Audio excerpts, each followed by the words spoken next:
warahmatullahi wabarakatuh. Peace be upon you all, and welcome to the Rethinking Islamic Reform Conference. We begin in the name of God, the most merciful, the most kind. I'd like to say good evening to everyone. Thank you all for being here, and thank you all for your patience. My name is Miriam Francois Jarrah, and I'll be hosting tonight's Rethinking Islamic Reform Conference on behalf of Oxford University Islamic Society. I'd like to extend a warm welcome to our esteemed speakers, Sheikh Hamza Yusuf Tariq with us all the way from the Zaytuna Institute in California, USA, and Professor Tariq Ramadan with us all the way from the Oxford University Middle East Centre up on Woodstock Road. First off, I'd like to extend a particularly warm welcome to our guests who have joined us this evening from across the globe. Some of you have travelled almost as far as some of our speakers, from as far afield as Australia, America, Tunisia, Sweden, Malaysia, Indonesia, Cambodia, Switzerland, Poland, Holland, Norway, and Bradford. We're grateful to all of you for your presence here tonight. We're also delighted to welcome our professors and fellow students from Oxford University, as well as our fellow academics from universities such as Cambridge, Sussex, Warwick, SOAS, LSE, and many more. We'd also like to thank the governmental institutions present here tonight, such as the Home Office, the Foreign and Commonwealth Office, the US State Department, and diplomats from numerous embassies, such as the American, Egyptian, Saudi Arabian, and Indonesian embassies. We're also grateful to have such a fantastic representation from the media here tonight, with the BBC, Channel 4, The Guardian, The Times, and many more in attendance. Also, a special thanks goes to Peter Sanders for putting his talent to tonight's photography. Finally, we're pleased to welcome representatives from every sector of civil society, whose presence greatly honours us this evening. Welcome all of you to Oxford.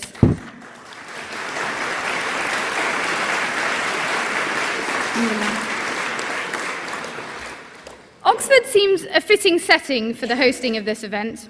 With its age-old traditions, odd customs, and at times perplexing dress codes, it's a place where tradition breeds innovation, where new ideas emerge from 13th century colleges, and where old-fashioned tutorials are regarded as a marker of our educational excellence. Those who come to Oxford realise it's much more than a university. It's a culture which blends its history and respect of its traditions with a conscious and selective appropriation of modernity. Some of the more famous Oxford traditions include the wearing of carnations during exams, or the boat race, or May morning celebrations. My personal favourite is the time ceremony, an ancient tradition whereby students walk backwards around Merton College courtyard when the clocks go back, in order to ensure that mystical time particles, known as chronicles, that's the technical term, don't disrupt the space-time continuum. It is vital for the continued existence of the universe. As Muslims, we're uniquely placed to relate to the ways in which tradition serves to ground, solidify, and enhance not only this university, but also our faith, and recognise the value of incorporating new understandings and ideas into that body of tradition, as a way not of diluting it, but of exalting and enriching it. Tonight's event is hosted in what many describe as the jewel in Oxford's architectural crown. Some of you may have noticed above our heads a 32-panel painted ceiling designed by Sir Christopher Wren. It depicts truth descending upon the arts and sciences and expelling ignorance from the university. Muslims believe that one of God's names is indeed the truth, and so for many of us, the meaning behind this artistic endeavour has a very special resonance. Indeed, in chapter 24 of the Quran, God says, "God is the truth that makes all things manifest." It is under this ideal of making truth manifest that the Sheldonian has hosted countless distinguished speakers and leading thinkers, from the Queen to the Dalai Lama and Mother Teresa. And tonight, we also aspire to expel ignorance, drawing on divine inspiration, as we address one of the most talked about topics of our time, reform in the Islamic tradition. Tonight's event is hosted by Oxford University Islamic Society, one of the largest and most active student societies at the university. I'd thus like to introduce to you our ISOC president, Aminul Islam, who will come and say a few words about our society. So please welcome Aminul Islam.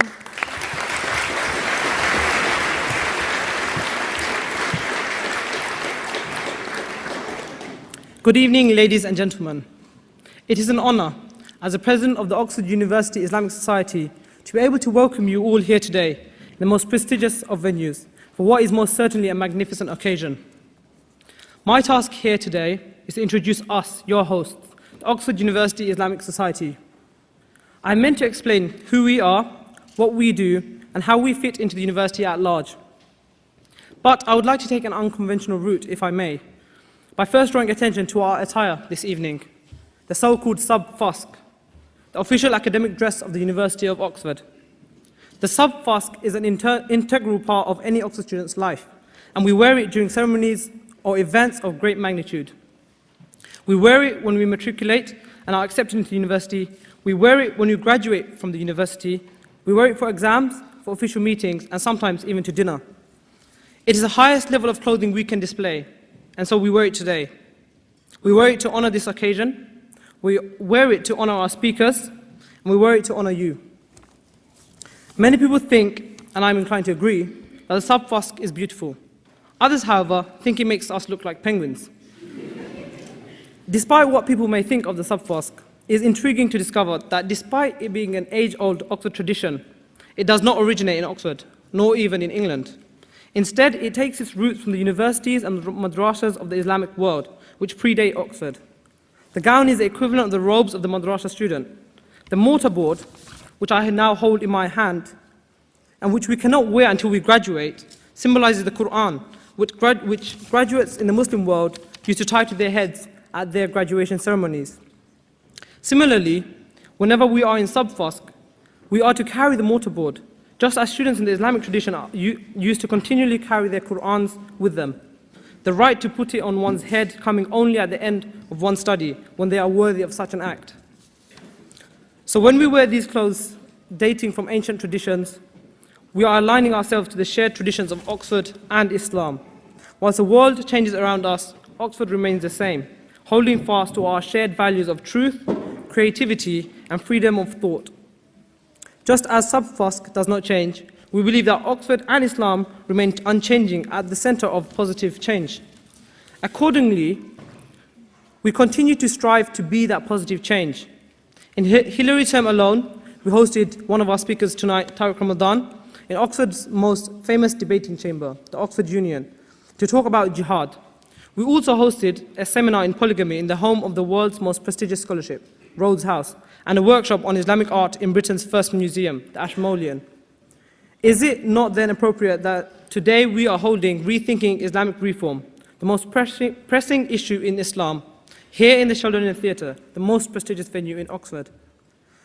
This level of excellence which we strive for is down to the hard work and vision of our members. I would then like to take this opportunity to thank my team for all that they have done for this event and for making all of this possible. I once again welcome you to Oxford, and I hope you enjoy the evening. Thank you very much. Assalamu alaikum.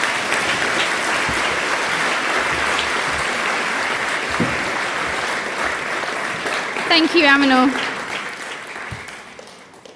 Tonight's speakers are more remarkable than my short introduction of their achievements could possibly convey. But obviously, I'm going to give it a go. Hamza Yusuf Tariq is one of the leading Islamic thinkers and speakers in the Western world today. After converting to Islam at the age of 17, Hamza Yusuf studied with some of the most notable scholars in the Arab world for over a decade, receiving a number of teaching licenses in classical Islamic subjects. Following this, he returned to the US to earn degrees in healthcare and religious studies. His years of meticulous traditional study, intellectual rigor, and eloquence have placed him at the very forefront of Islamic intellectual discourse. In 1996, Sheikh Hamza co-founded the Zaytuna Institute in California, which has established an international reputation for reviving the study of classical Islamic studies in the West, and has since become America's first ever accredited Muslim college. As one of the most recognized and respected voices, Sheikh Hamza regularly delivers lectures at venues drawing tens and thousands of supporters. He has advised both the White House and the Arab League, and most recently was a guest speaker at Tony Blair's Faith Foundation. We're deeply honored to welcome Sheikh Hamza to the stage.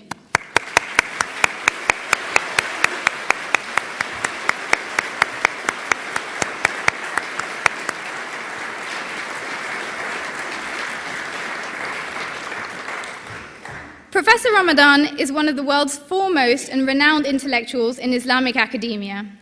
Born in Geneva, he has a PhD in Arabic and Islamic studies and received intensive training in classical Islamic scholarship at Al-Azhar University, Cairo.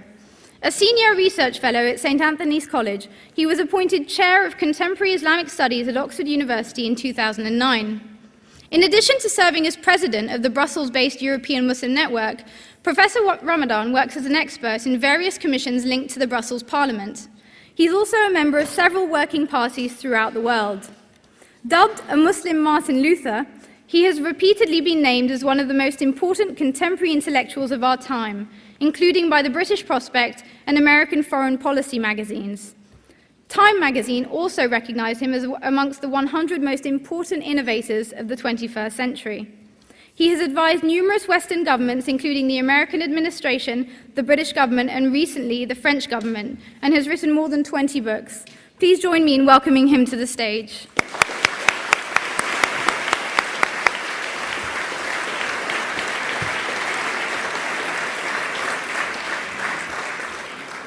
Tonight's event will be chaired by head organizer and former ISOC president himself, Imad Ahmed. I'll hand over to him now to present tonight's topic. Welcome, Imad.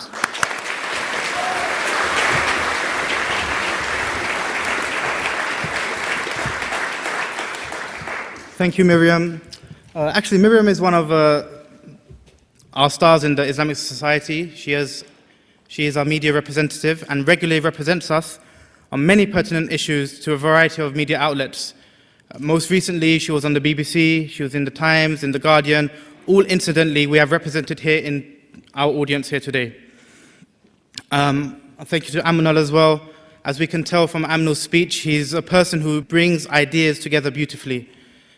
And it is through his vision, his character, energy, and leadership that such a project could come into fruition. So thank you, Aminal.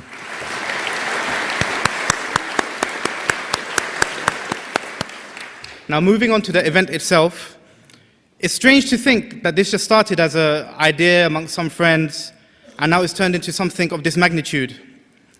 Our distinguished audience on the floor, with representation from the government, policymakers, think tanks, scholars, and community leaders, is a testament to how important the question of Islamic reform has become. Yet the notion of reform itself, despite being one of the most oft-repeated, remains ill-defined. The title of our conference itself is a victim of the ambiguity that surrounds this discourse. Indeed, in a conversation that we had with Sheikh Hamza a few days ago, he began to unpack the title, Rethinking Islamic Reform. Well, what do we mean by reform? Do we mean theological reform, political reform, structural reform? And what is inherently Islamic about the reform that might take place or should take place? And to use the word rethinking, when we say rethinking, are we implying that reform has been sufficiently thought about such that we need to think about it again? In spite of the lack of clarity as to our definitions, this catch-all term of reform has spurred many projects with diverging aims and contradictory trajectories, often with institutional support and indeed governmental support. Some have considered the efforts of many reform projects to be wholly counterproductive, if not inattentive and offensive to the Muslim community. Most recently, a House of Commons committee highlighted the sensitivity of the issue, reporting that much of the effort towards reform had been stigmatizing and potentially alienating to the Muslim community that these projects were claiming to serve. In fact, we are pleased to have Dr. Phyllis Starkey, who headed the publication of this government report, here today in our audience. Now, I know you don't want to see me here speaking for much longer, so I'm about to go, but just before I go, please allow me to outline the questions which this conference aims to answer. They broadly fall into 4 strands, so I'll go through them in turn. Firstly, what is Islamic reform? What is legitimate Islamic reform? And where are its spheres and its remits?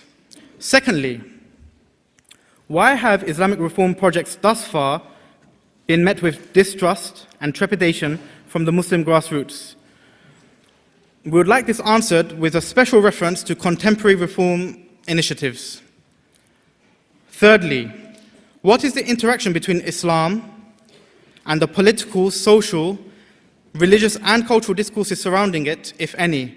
In other words, is the call to Islamic reform being affected from the outside, or is it an impulse that comes from within? And finally, and perhaps quite pertinently with the new government, with our new coalition government, what roles, if any, should governments play in Islamic reform, and what are the challenges they face? To answer these questions, may I ask our first esteemed guest speaker, Sheikh Hamza, to take the stage. Thank you very much, Sheikh Hamza.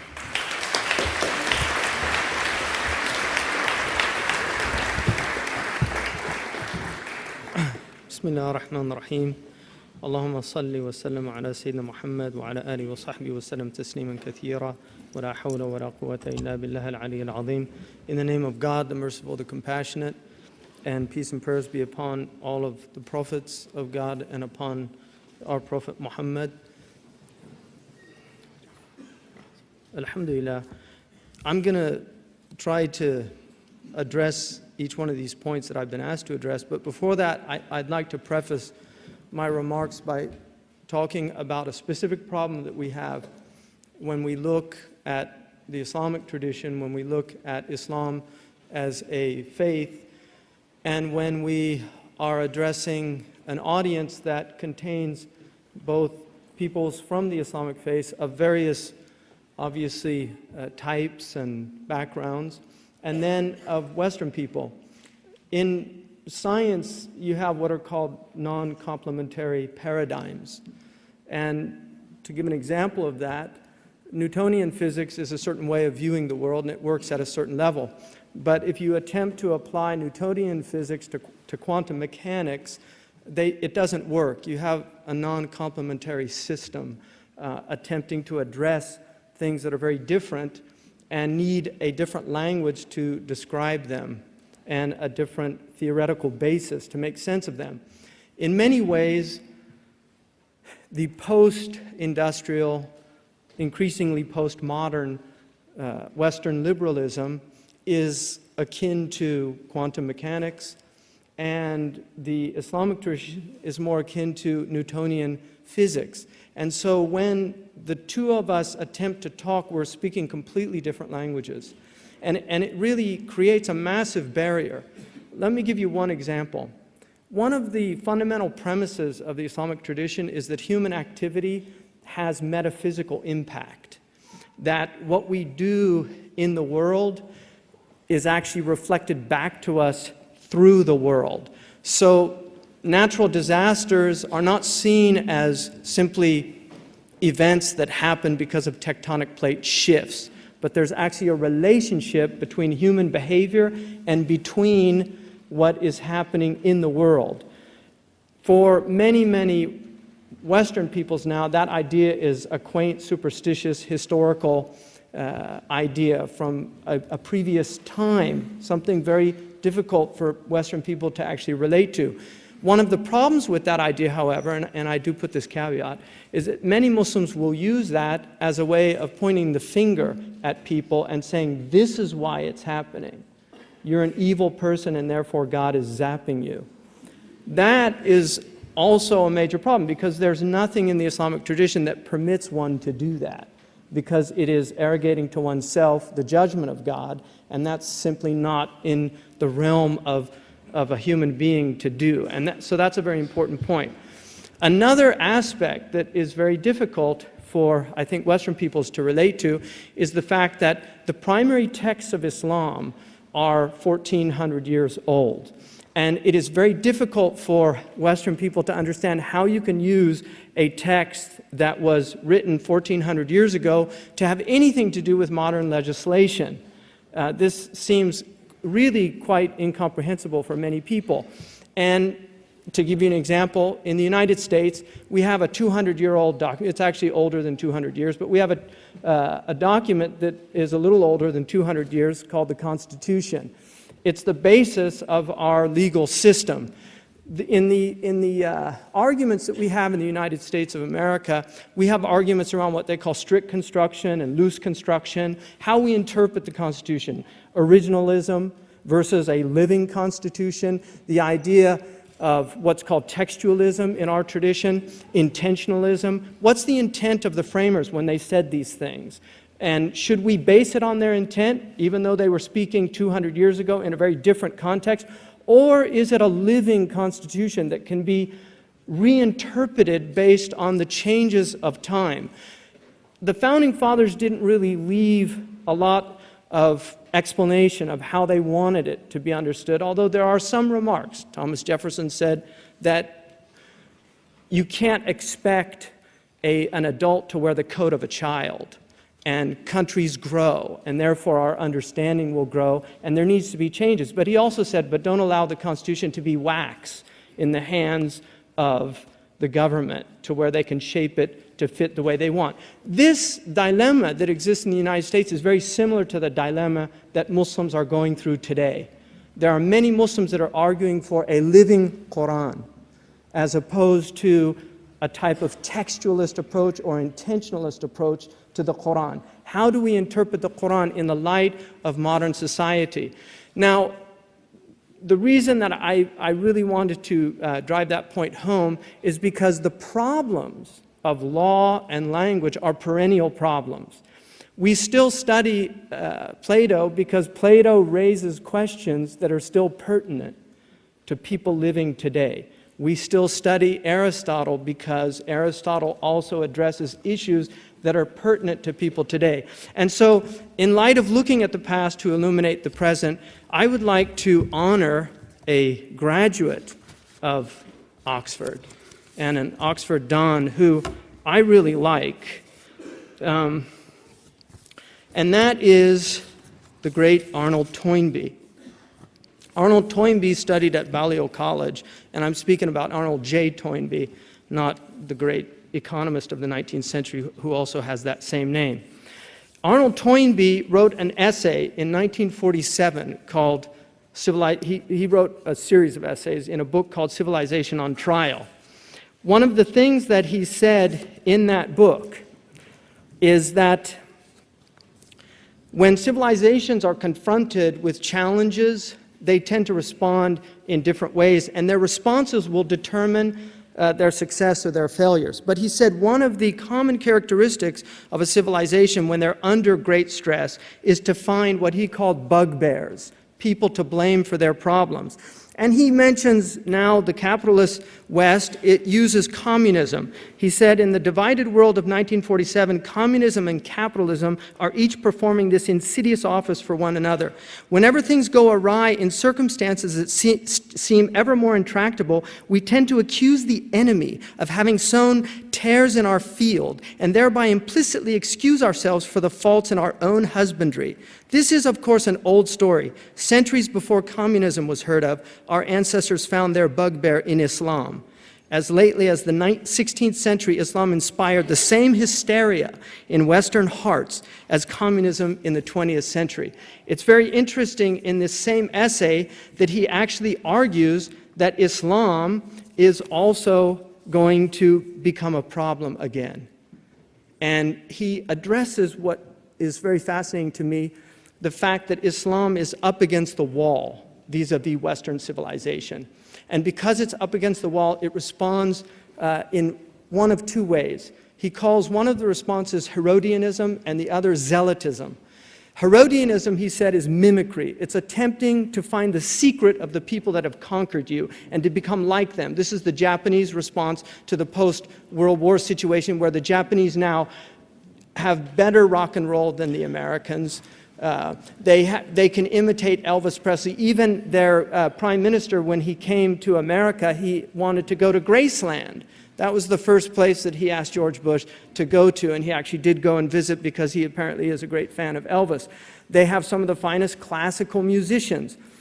This is very common for conquered peoples to imitate those who have conquered them. This is why Native Americans are often the last people wearing cowboy clothes, literally wearing the Levi's and the cowboy. They will embellish it with traditional beads and things, but This is something that happens. But he says the other response is zealotism, which is an attempt to fall back on the past in this rigid, nostalgic structure. And he identifies 3 places where he feels that this will be the biggest problem for the West in dealing with the Muslims. Saudi Arabia, Afghanistan, and Yemen. And it's quite stunning that he did this in 1947, and I would attribute that to the Oxford education. So we're looking forward to such prescient understandings of the future from these young Muslims that are coming out of here. But one of the things that he says is that the problem with Herodianism is that the mimicry is always pale imitation. They can never become really as good as those that they're trying to imitate. And he says the problem with zealotism is that it is invariably a dead end, and it comes to a failure. Now, in terms of looking at Islamic reform today, I have a problem with the word, and I clarified it with Dr. Ramadan, and the word that he understands reform is islah in Arabic, which is a good Arabic term. Islah is the idea of rectifying something after it's corrupted. And it's a good word because the Prophet Muhammad ﷺ actually used that word when he said blessed are the strangers, and he was asked who the strangers were, and he said they are people who rectify my sharia, my way, after people have corrupted it. So he said, الَّذِينَ يُصْلِحُونَ الشَّرِيعَةِ بَعْدَمَا أَفْسَدَهَا النَّاسِ. The importance of that tradition is 2 things that can be immediately gleaned from it. One is that his sharia does get corrupted by his own testimony, that it can be misunderstood, it can deviate from its original intentions. But then the other thing is the need for people to rectify it, this islah, this idea of rectifying it. Now, the problem for me with the language reform is more of a Christian term coming out of the Protestant Reformation, which was a response to the abuses. And I know it's the most radical of the Protestant Reformation came out of Switzerland. So so Zwingli was actually more radical than Martin Luther. But the end was the banking state of Switzerland, and this is often the danger of reformations, because there's a wonderful statue of Calvin in Geneva, because the bankers loved the fact that the Protestants allowed for usury, whereas the Catholics opposed usury, and now we're living in a world that is economically disintegrating before our eyes because of this hegemonic banking madness that is so out of hand. But the idea of reform, of Islamic reform, is an old idea, and the idea of using a language that comes out of another set of historical problems, for me, is problematic. My own teacher, Sheikh Abdullah bin Bay, when we spoke about this, I asked him, and he speaks French, and he knew he knows the history of the Reformation and the use of the term, and he said that he preferred the word renovation and use that as French, because it's closer to the idea of tajdid. The idea of reformation, because reformation can be a complete restructuring of something. Whereas in the Islamic tradition, the idea is that the house is fundamentally of sound, it's of sound foundation, but it often needs renovating.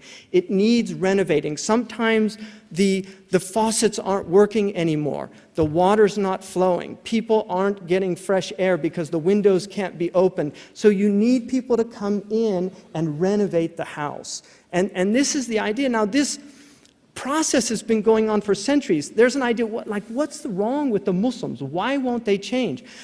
If you look at the Muslims today, the Muslims of the 19th century would not recognize the Muslims of today. The radical changes that have occurred in the Muslim world in the last 30 years, let alone the last 100 years, are beyond belief.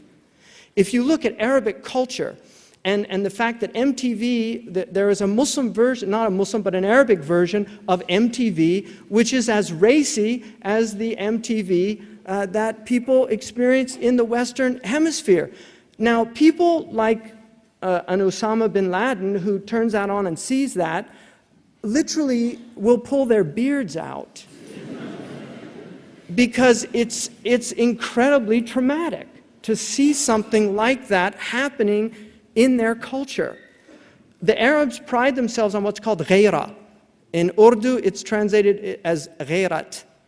Urdu people say that's where the Arabs got it from, but it's actually the other way around. Ghaira is the concept of, it's a type of jealousy. It's the idea of coveting something so much that you're willing to fight for it.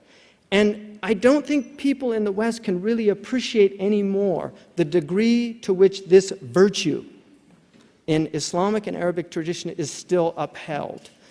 I certainly believe that that was a far more dominant virtue, say in the 19th century in the West, but it's certainly something, now it's a very much live and let live attitude. And there are reasons for that. 2 world wars in Europe have led to a certain way of looking at the world.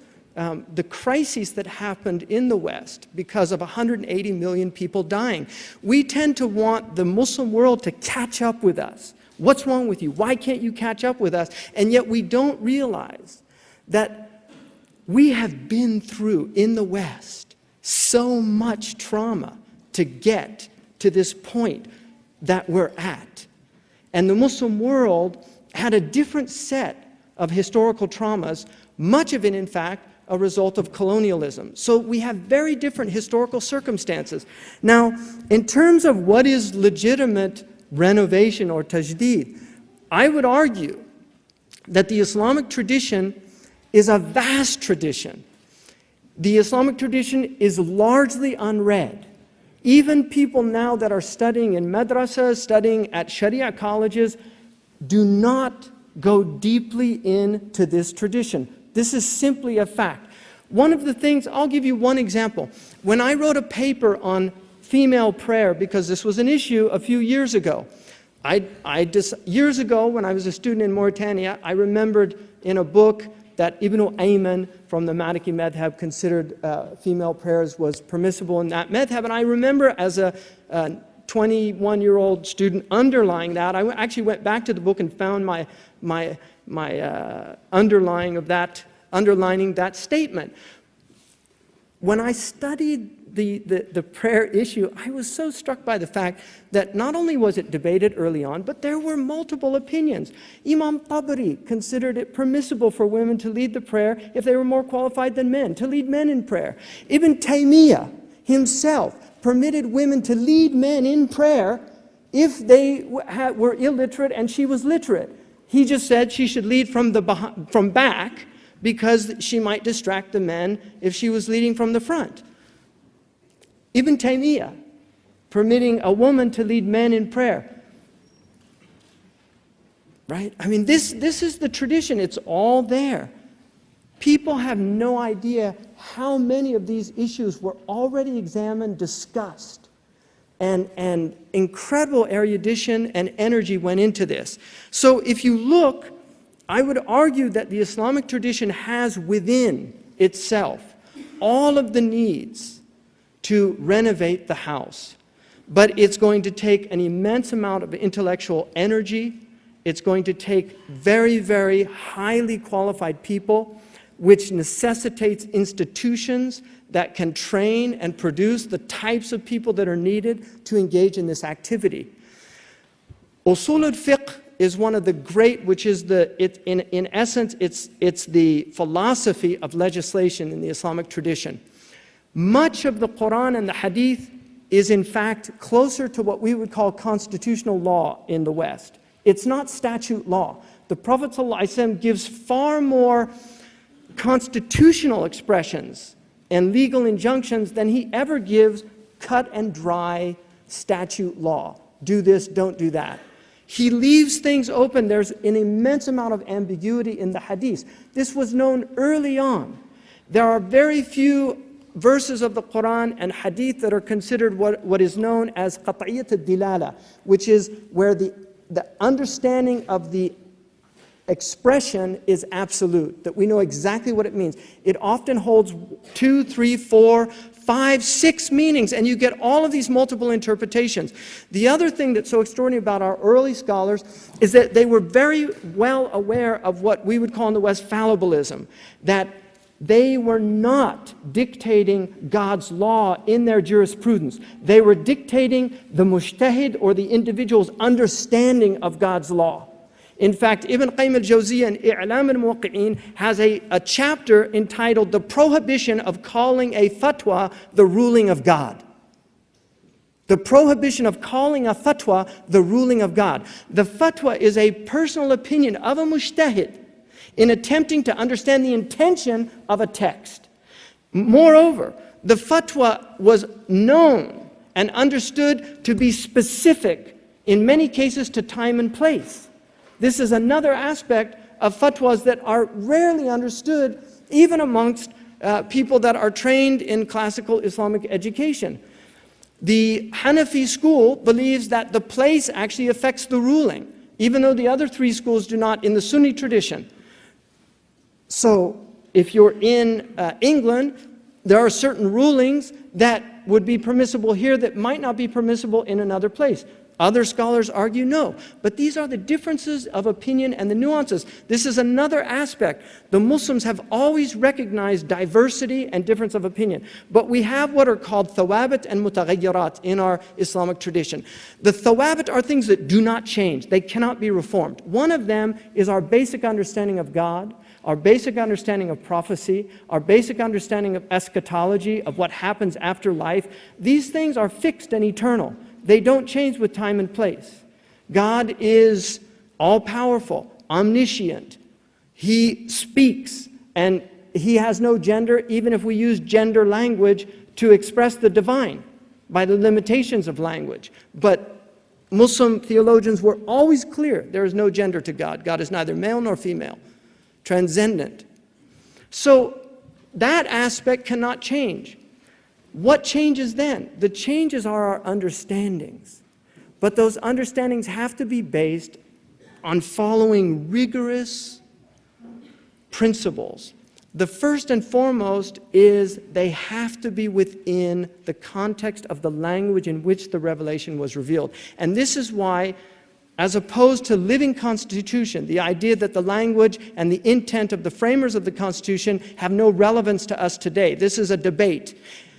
This is a very important departure for the vast majority of Muslims with certain reformist movements today.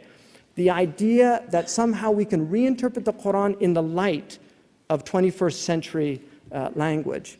The Quran was written in Arabic of the 7th century. That Arabic was preserved to a degree by which only people who really have studied this tradition understand. It is one of the great human achievements, the preservation of the Arabic language, the exact meanings of every single word that is recorded in the Quran, of all the words that are recorded in the Hadith, and having to prove what those words mean. And on rare occasion, saying we can't ascertain the exact meaning of this word or the multiple possible meanings, like the word ib, which is in Surah Abasa. So the Muslims, jurists, traditionally believed that you could not go outside of the language. You were confined by the language. Now, the other aspect of this, which is very important, is they were always aware of the ambiguous nature of language. The Quran is open to multiple interpretations and multiple meanings and will be until the end of time. Verses can be reinterpreted in the light of new knowledge and have and will continue to be. So the Islamic reform or tajdeed that's happened in the past, we have many examples of that. But I would look at a few that occurred in the 19th century. In the late 19th century, with the colonial incursions, there became a response to the Western colonization of the Muslim countries.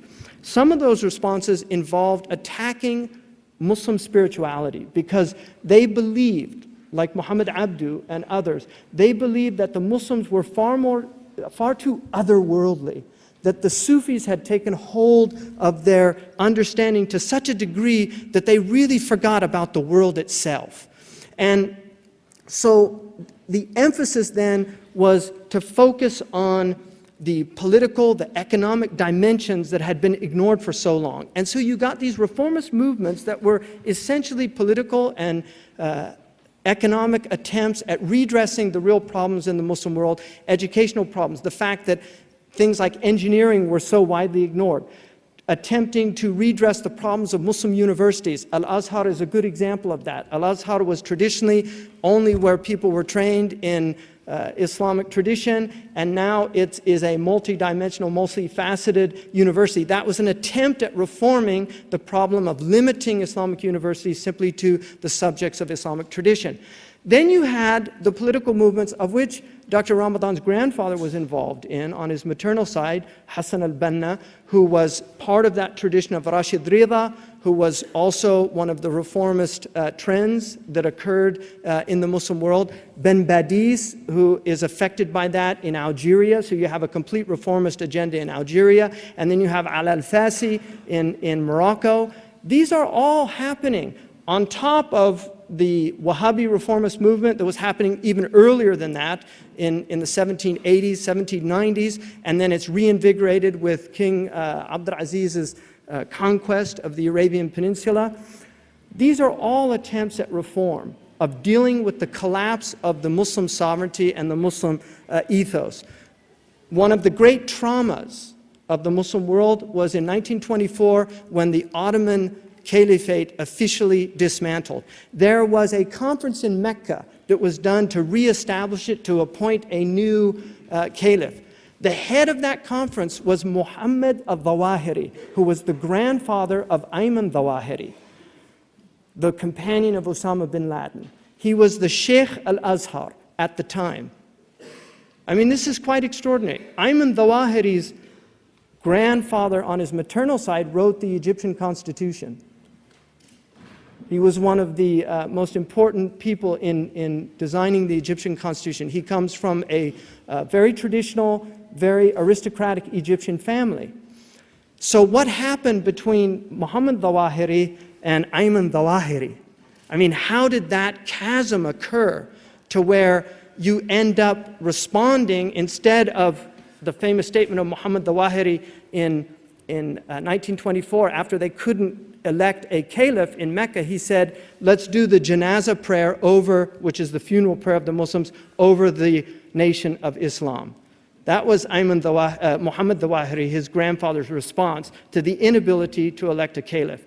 Now, what's happening now as you get this extraordinary postmodern environment that we're in now, where the internet has opened up all of this extraordinary exchange of ideas, and you have many, many Muslims that have migrated to the West, have imbibed Western liberalism, have imbibed many of the concepts of the West. They're struggling. There is a lot of soul-searching going on. We have, for instance, gay and lesbian people in the United States, and I'm sure here, but in the United States, we have gay and lesbian people who are born into Muslim families that want a gay and lesbian Islam. They want an Islam that is big enough to include the gay and lesbian community. And so there's a movement now there. You have people like Irshad Manji, who is also calling for this reform. The misunderstanding, I think the trouble with Islam today, becoming a spokesman for a certain type of progressive movement. The question is, why is there so much distrust and trepidation by the Muslim grassroots? I would say the fundamental reason is because Lord Cromer, and I don't know if he went to Oxford, but Lord Cromer, who was the governor of Egypt, a close friend of Muhammad Abdu's, said, a reformed Islam is not Islam. And I would argue that that is true and that's not true. It's true in that the fundamental thrust of Islam is that it was a reformist movement to begin with.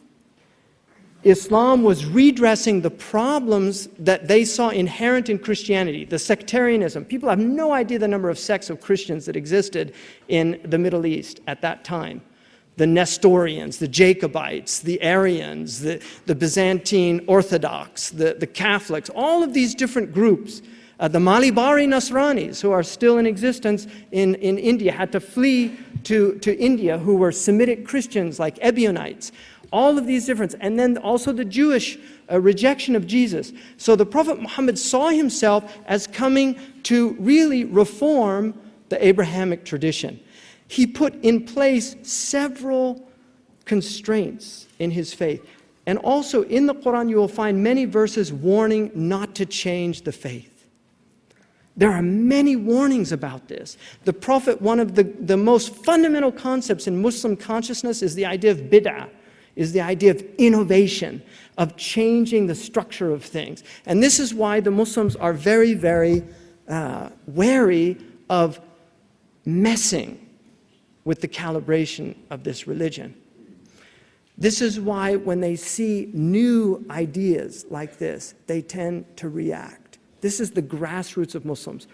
This, I do not believe, will change for any time soon. I really don't. I think that you will find, and in the Muslim world, this is particularly acute, far less so here. I think Western Muslims are extremely tolerant of many divergent opinions. Even the spectrum of our understanding is quite broad, and what we allow to go under the umbrella is much broader than in many places in the Muslim world. Not all places, but in many places in the Muslim world.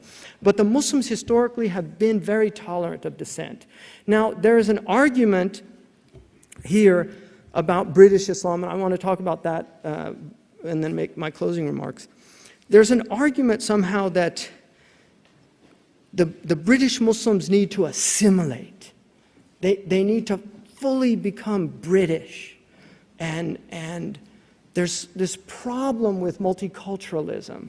Multiculturalism is threatening the cohesion of our society. I'm amazed at the idea of cohesion. I'd like to see it, where all this wonderful cohesion is. I think people that are in their 70s in this room can remember how cohesive neighborhoods were 60 years ago, 70 years ago. They're much less so today, and I'm old enough to remember how my neighborhood was and how my neighborhood is today. So we have social fragmentation is a problem everywhere. Now, the argument that America, and I find it extraordinary that Brits will tolerate this from your politicians, the argument of saying, look at America, how cohesive they are. They all pledge allegiance to the flag. You know, they have Thanksgiving. You know, everybody has a National Turkey Day. And, you know, why can't we have a National Pheasant Day? Or maybe that's too upper crusty. Maybe a National Shepherd's Pie Day. You know. So, I mean, what's fascinating to me about this is, first of all, America has always been a multicultural society. We have never been a cohesive society. We have people in America that speak their own forms of English. Really. And British people would say we all speak our own form of English in America. But, you know, look, we have people, I can't understand them. We have a language called Ebonics. We have a gumbo language, fiddle-eye and a gumbo pie and a filet gumbo. For tonight, I'm going to see my Mashera Mio. I mean, do you understand that? I don't understand. It's a Hank Williams song. I mean, he knew what it was about because it's a Louisiana dialect. I don't know what it is. And I'm sure you've got people up in Yorkshire that you can't tell what they're saying. You know, but look, the reality of it is, America, we have people in America driving around in buggies. In buggies. They're debating whether or not to put rubber tires on those buggies. That's what they're debating in their community. And I'm not making this up. We have places in my state that says, se habla inglés. That means we speak English here. I'm not making this up. We have 7th generation Chinese in San Francisco, Chinatown, that do not speak English. They have been in the United States for 7 generations. This is America. So this idea, this fantasy that some of these British politicians have of bringing this wonderful, cohesive America over here, good luck, my friends. Seriously. But one of the things I love about England is that you've always tolerated eccentric uncles. Why can't you tolerate eccentric religions? Really? I mean, what's so wrong with that? You know, this country was forged in religious wars. Religious and tribal wars to a certain degree. It was forged in that. You learn the lessons of those wars. Britain is one of the most tolerant places in the world. It really is. And like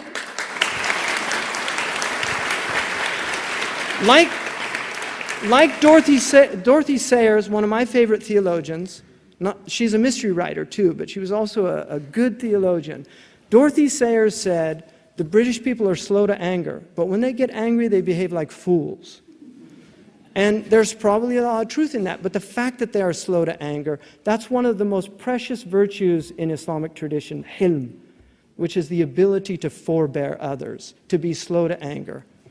In terms of what role should governments play in Islamic reform, I mean, I would argue that governments are one of the most important things that Muslim jurists attempted to address was the limits of government.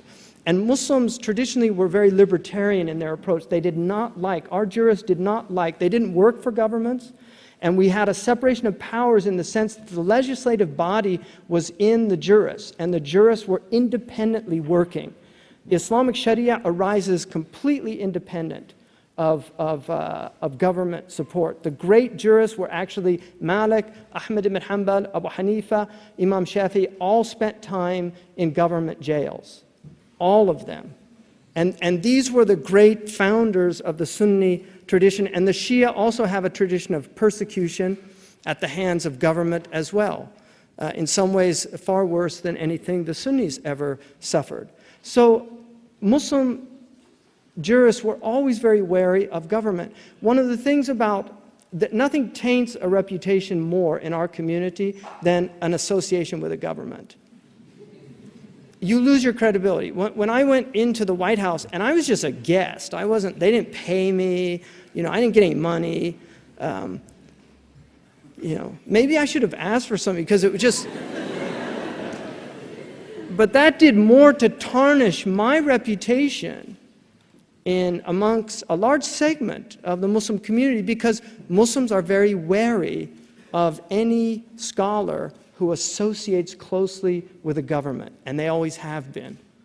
And there's a reason for that, because governments never do that out of the graciousness of their goodwill. They co-opt.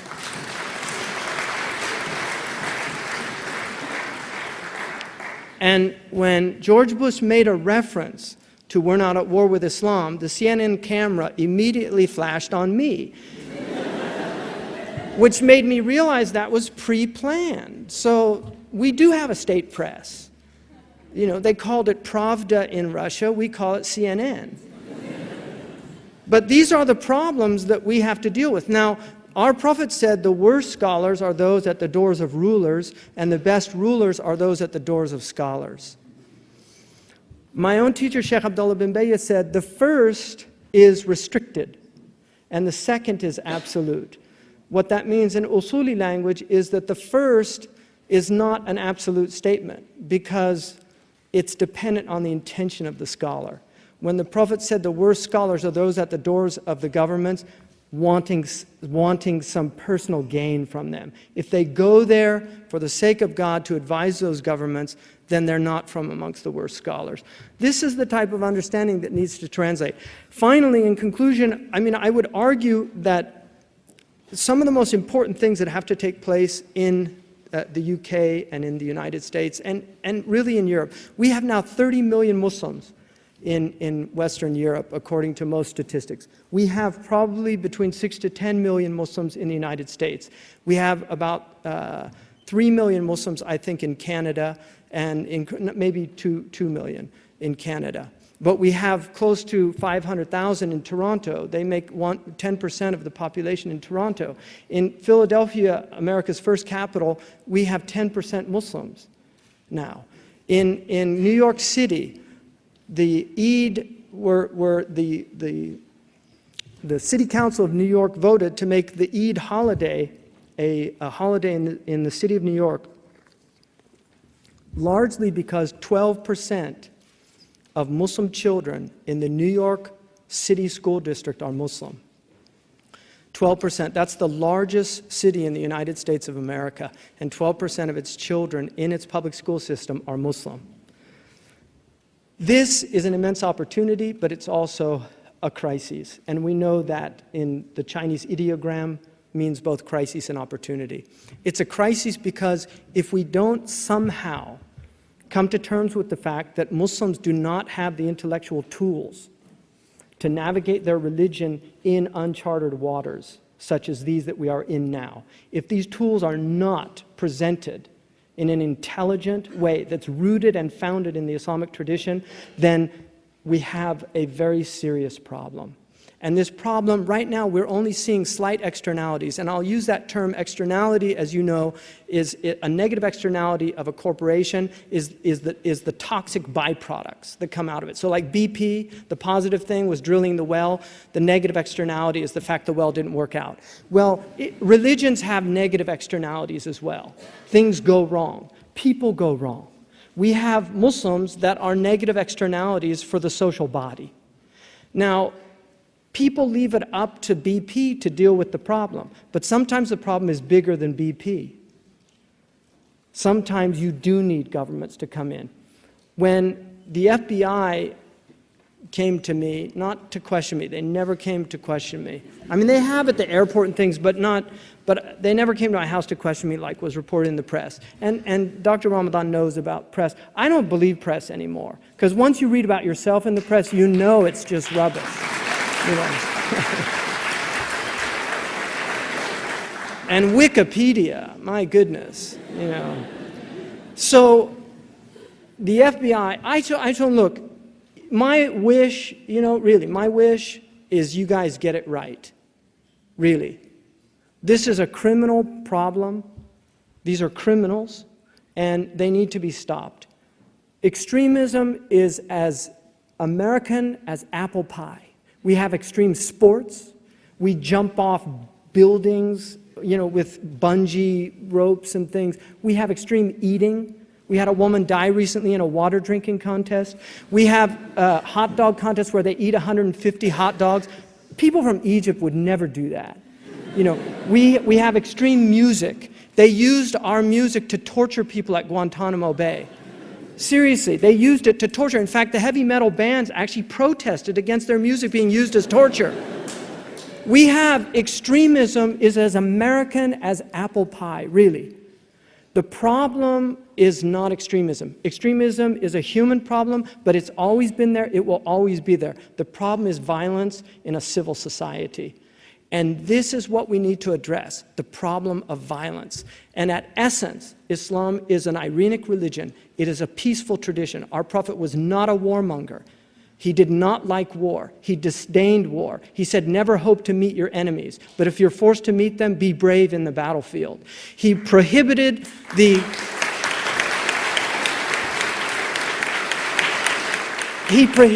killing of civilians.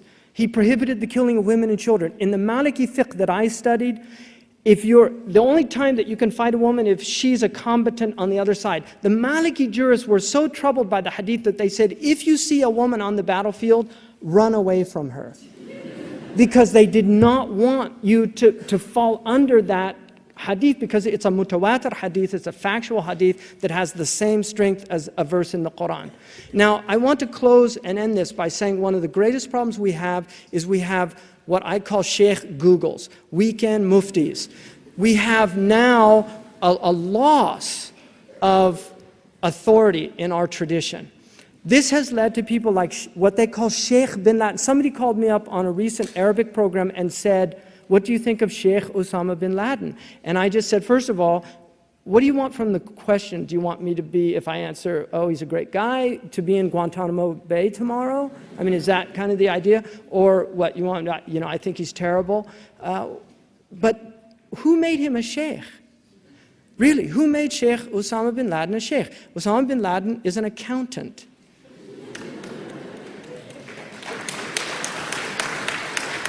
Ayman Zawahiri was a pediatric surgeon. And these people are giving fatwa from caves in Afghanistan, telling people to kill people. Now, their fatwa is based on a famous fatwa from Mardin. The fatwa that killed Anwar Sadat is the same fatwa. My sheikh and teacher, Sheikh Abdullah bin Bayya, recently held a conference in Turkey in the city of Mardin, which is where the fatwa was addressing an issue in that city. The fact that the ruler of that city was a Muslim but not applying Islamic law, and he was under the influence of the Mughals who were not Muslim at that time. He was asked, is this an abode of war or an abode of peace? He said, it's neither one or the other. It's a hybrid, because it doesn't have the qualities of the abode of war, it doesn't have the qualities of the abode of peace. And then he said something very interesting. He said, therefore, the believer should be treated in accordance with the fact that he's a believer, and the disbeliever should be fought. يُقَاتِلُ الْخَارِجُ عَنِ الشَّرِيعَةِ بِمَا يَسْتَحِقُ. The disbeliever should be fought because he's left the Sharia and as he deserves to be. Now, Sheikh Abdullah bin Bayya, when that fatwa was read in Mardin, he said that can't be right, the text. The ulama that were in the audience, some of them, some of the biggest ulama in the Muslim world, all said, Sheikh, don't change the fatwa. It's Sheikh al-Islam's fatwa. We can address the problems of the fatwa, but don't change the text of the fatwa. Sheikh Abdullah bin Bayya insisted. He said, no, something is wrong with that text. It doesn't work in the Arabic language like that. When he got back to Jeddah, he went to another text and found that it did not say that the one who left the Sharia should be fought. It actually said, instead of yuqatilu, it said yu'amalu. He should be treated in accordance with him being a disbeliever. In other words, there are many rules that relate to disbelievers. Then he asked for the oldest copy in the Zahiriya Mektaba in Damascus, and it came back saying, in fact, that he should be treated, not killed or fought. That fatwa was published 100 years ago and has been replicated in countless editions of his fatwas saying that they should be fought. That is the basis of Abdul Salam Faraj's fatwa to kill Anwar Sadat. It was the basis of bin Laden's fatwa to kill the Americans and also to overthrow the House of Saud in Saudi Arabia.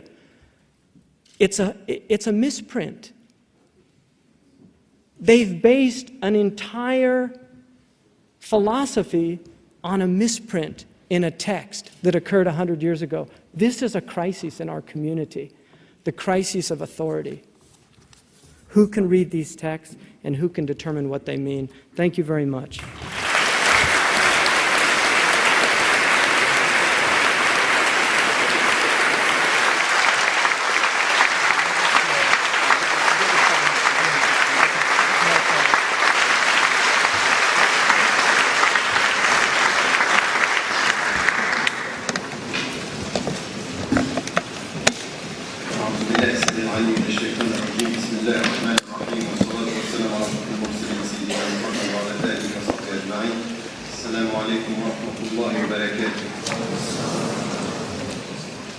I just want to start by thanking the Oxford University Islamic Society for this evening. I think that all of us here, we should and we must thank you for what you have been doing and being able to just bring Sheikh Hamza Yusuf here in this country, in this city. He has been ill for the last few days, so thank you for being here, but thank you, students, for doing the job.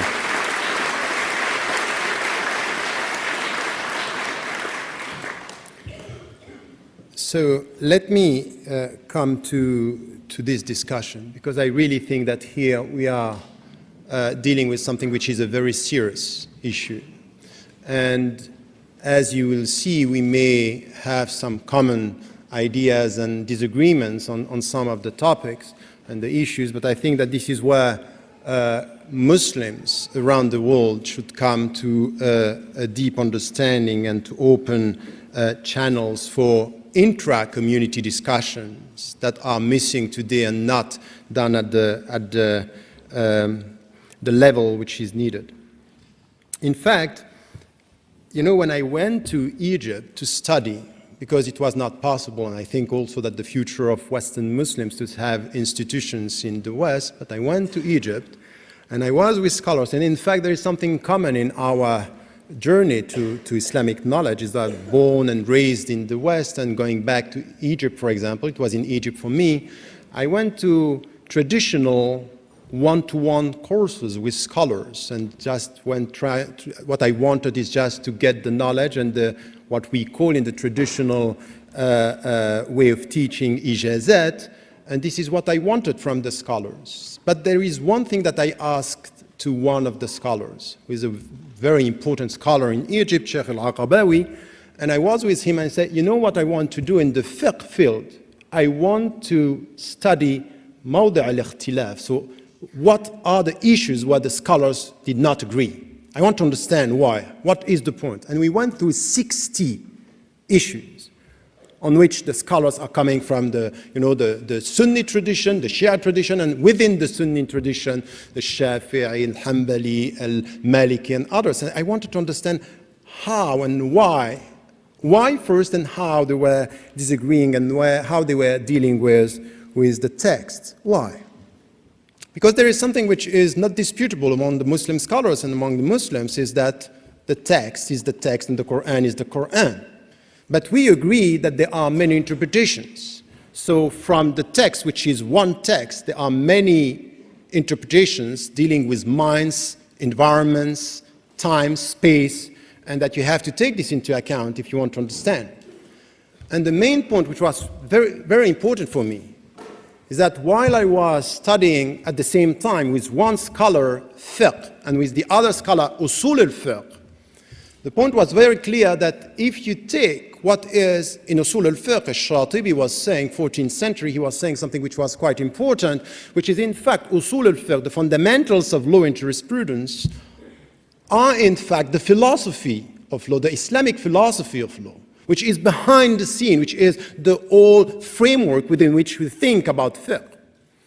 And then you come to all these scholars that are disagreeing, and you understand something which is quite important. In fact, they were not reading the same way, but they had the same intention. And the intention was, how am I the more faithful to the very essence of the text? Not only in the way I read it, but in the objectives. What I want to achieve out of my reading. It's all about the same intention. So this is something which is important, because if now we are speaking about reform, we have to ask ourselves, what are our intentions? Are we trying to be more faithful or still faithful? Or do we want only to adapt to a changing world, forgetting sometimes the very essence of our religion? So intention here is essential.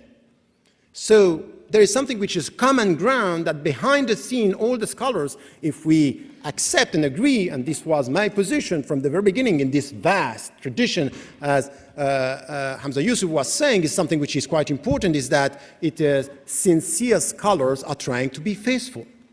And there are many ways of being faithful depending on your understanding, your minds, because sometimes you can be sharp and sometimes you can be superficial. But to try to be faithful when your mind could be superficial is still sincerity, that you have to acknowledge this. So here there is something which is the starting point of the discussion for me. And then the point was not only, as it was said, because when I wrote the book, Radical Reform, Islamic Ethics and Liberation, I got some, remarks and feedbacks coming from Muslims saying, oh, this is a Western viewpoint. I say, no, I'm sorry. It's not at all a Western viewpoint. It's for Muslims living today. It's for contemporary Muslims facing the challenges of their time in the West as well as in Muslim majority countries. So how do we deal with contemporary challenges, and how are we going to deal with them and try to find solution in that field? And then this is where you get something which is important. You can spend hours and years and a life studying the scholars and the way they were dealing with the texts, and say, okay, at the end of the day, we must say something, which is, in the vast Islamic tradition, the scholars agreed not to agree, and that there are many interpretations, and that's it. There is an accepted diversity in Islam. And then you stop here, and you have to deal with literalists, the Salafiyya al-Harfiyya, the literalist Salafi, or the traditionalists that are following a very specific schools of law, or the reformist, or the Sufi, and that's it. But if you want to face up to the challenges of today, you may have to question the methodology. And the methodology is exactly what I went through, because I was focusing on, for 20 years, Even when I was dealing with contemporary challenges in the West, but not only in Muslim-majority countries, when we speak about, the political system, economic, even spirituality in Muslim-majority countries, because it's not as easy as it appears. And then people are saying it's easier to be a Muslim in Muslim-majority countries. It could be because you are listening to the call of prayers, but deep down, when we speak about spirituality, something which is the essence of life, it's not easy. In our contemporary life, spiritual faithfulness, it's very difficult. It's a challenge, wherever we live, in the West or in Muslim-majority countries. So the point here is, how do we deal with this, and how are we going to challenge that and understand in which way we can solve these problems and the crisis that we are facing?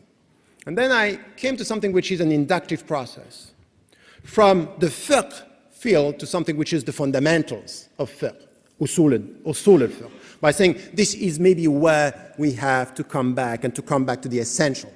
Because the fiqh dimension is very important, and it's quite clear, and this is true, that many Muslims today, they don't know about the vast, tradition of Islam with so many different, opinions coming from scholars on very specific issues. Some are dealing with prayers, but about, women, about the way we are dealing with the environment, with culture, with music. There are lots of fatwa, legal opinions, that we are not considering because we don't know. We are not coming back to this. But is this enough? Is it enough to come back to the tradition to say we have so many opinions in specific issues? Is this going to help us to solve the crisis and the problems? My position is inductively to say no, we need more than that. And this is where I was coming with something which I call the radical reform, but not to adapt to the West, but as something which is intrinsic to the Islamic tradition, that we have to come back to the fundamentals and ask ourselves, are we doing the job? Are we facing the challenges? And then more importantly even, my statement here, and my position is to say that it may be that if Muslims are coming back to this, there could be a contributive force and a contribution not only for themselves, but to the contemporary world, by asking new questions and being more creative and coming back. So it's not because we are scared we come back to ourselves, but we come to ourselves because it's a necessity, and then we are contributing to the debates that we have on many issues. So let me come to this, because this is where I think we are dealing with the philosophy of law. And this is, for me, to come to the concept of reform. First, because once again, we have to be quite clear, I'm not talking about reforming Islam, because Islam is not to be reformed, and this is something which is, for me, not the right way to put the question and to put the understanding of the framework, is to reform the Muslim minds and the Muslim understandings of the texts. So the point here is reforming, and this is why I may disagree with the concept of renovation only, because I'm not touching Islam, I'm touching the minds, I'm touching the intellects, I'm touching the understandings. This is where we need something. Why? Because in the hadith of the Prophet, peace be upon him, he's speaking about people corrupting. Fasadaha. Who? The man, people. Not religion is not going to be corrupt in itself. So we are talking about reforming the minds and not touching the essence of the religion. And this is something which is quite important, and this is also the concept of Islah as being understood as such. Second thing which is also important, and this is also what was said by Sheikh Hamza Yusuf, and it's important, we are not talking about reforming everything. There are things in Islam that are the essence of this religion, if thawabit are not going to change. And it's even more than the 6 pillars of Iman. Arkan al-Iman, it's more than that. It's even something which is very important when it comes to Bunya al-Islam ala khamsin, meaning the pillars of Islam. We are going to change that. This is not to be changed. This is something to be respected. This is the essence. And then the prohibitions and the duties are not going to change. Now, of course, some are going to be adapted in a question of prioritizing them depending on what is essential and what is secondary. But the prohibitions and the duties and the principles are not going to change. So min al-thawabit, we are not talking about this, we are talking about al-mutaghayyirat, which are the changeable dimension, and this is something, once again, which is so important in this discussion. So, having in mind that, in fact, what is behind the whole discussion, and this is for me quite important here. When am I talking about reform, and I will come to the terminology because it's essential. You cannot come to this understanding if you don't understand the very essence of some of the Islamic words and concepts. Here there is something which is, for me, the starting point of the discussion. I'm talking about reforming, I'm talking about reforming the Muslim minds with one intention, is how today are we going to remain faithful to this, to the principles of Islam and to this religion? It's a question of faithfulness. Am I faithful if I'm promoting a status quo? Or am I faithful when I'm pushing the people to rethink their understanding of the text, because times are changing and flying and spaces are also changing and cultures and environments. We have to deal with this. So the point here is the intention. The intention is faithfulness. And this is a very important point. The objective is, am I going to be faithful to the very essence of this religion today? And faithfulness is difficult.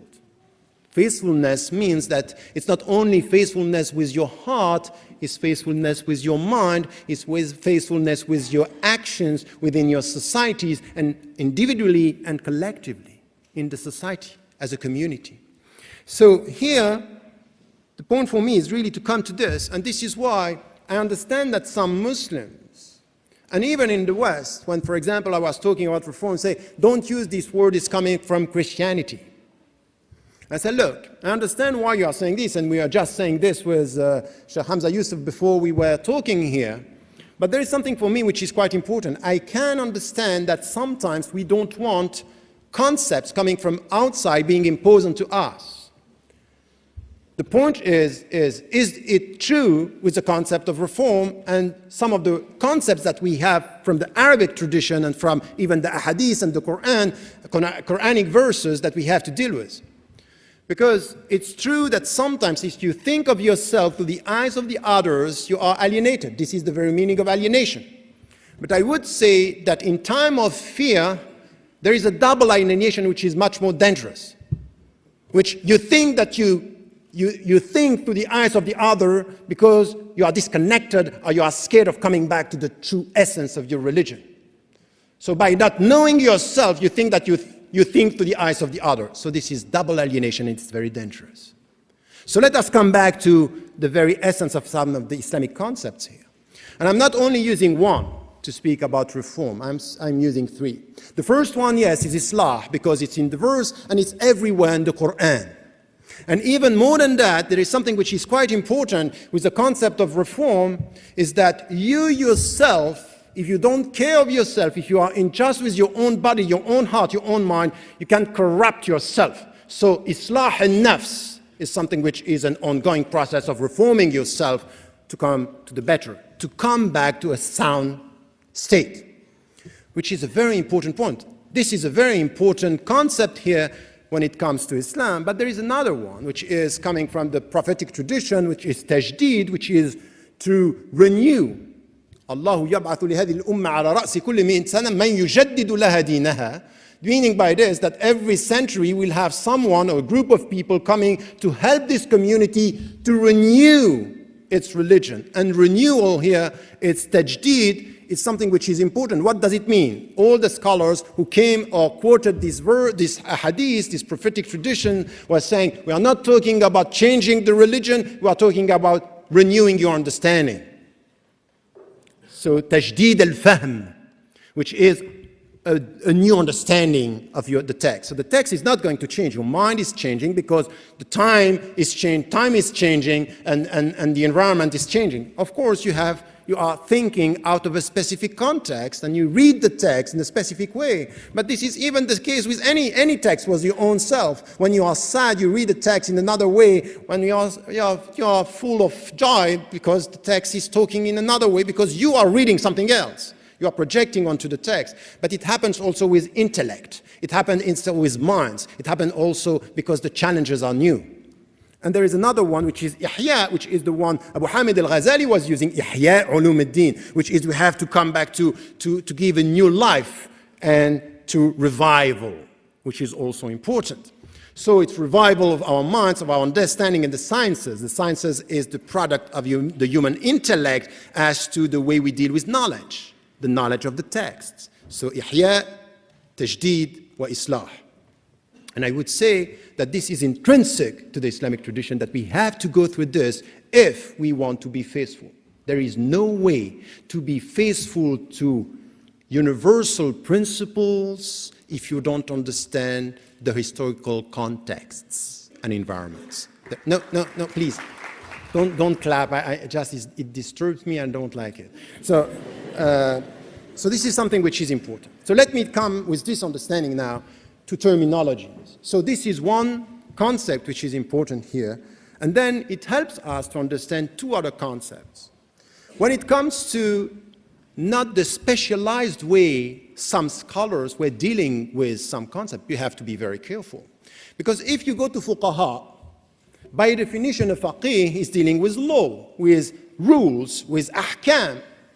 So when he comes to understand the very meaning of Sharia, for him Sharia will be this framework within which he is going to think about the law. And some of them were talking about Islamic law. This is Sharia. But in fact, the very essence of the word, the way towards the source, is in fact the very essence of it. And this is why I don't agree with this very classical categorization between, oh, there is the way of the Sufi and there is the way of the jurist. So Sharia is for the jurist, and for the Sufi there is something which is completely different. No, the heart of Sharia is the Sufi spiritual tradition. It's not something which is separate. It's within. It's within. Why? Because in fact, the very meaning of Sharia is the way towards faithfulness. So you get it now. The intention at the beginning is how we are going to be faithful. Sharia is a construct which is scholars trying to get the rules, trying to get the framework with your heart, with your mind, within your society, individually or within a community, to remain faithful to the essence of your religion. This is the Sharia. So it's the way towards faithfulness. On our way to implement this in our heart, تطبيق الشريعة في قلبك, meaning the Sharia in your heart and in your life and in your family and everywhere, when you try to be faithful to this essence, there is something which you have to struggle, to strive. What is the word that we are using? Jihad. There is no way to be faithful if you are not going towards jihad. And jihad is to strive to do what, in fact? To resist what is bad in you, to resist what is bad around you, to do what? To reform it for the better. So the very meaning of jihad has nothing to do with holy war. It has nothing to do only with the concept of effort. The very meaning of jihad is to resist in order to reform.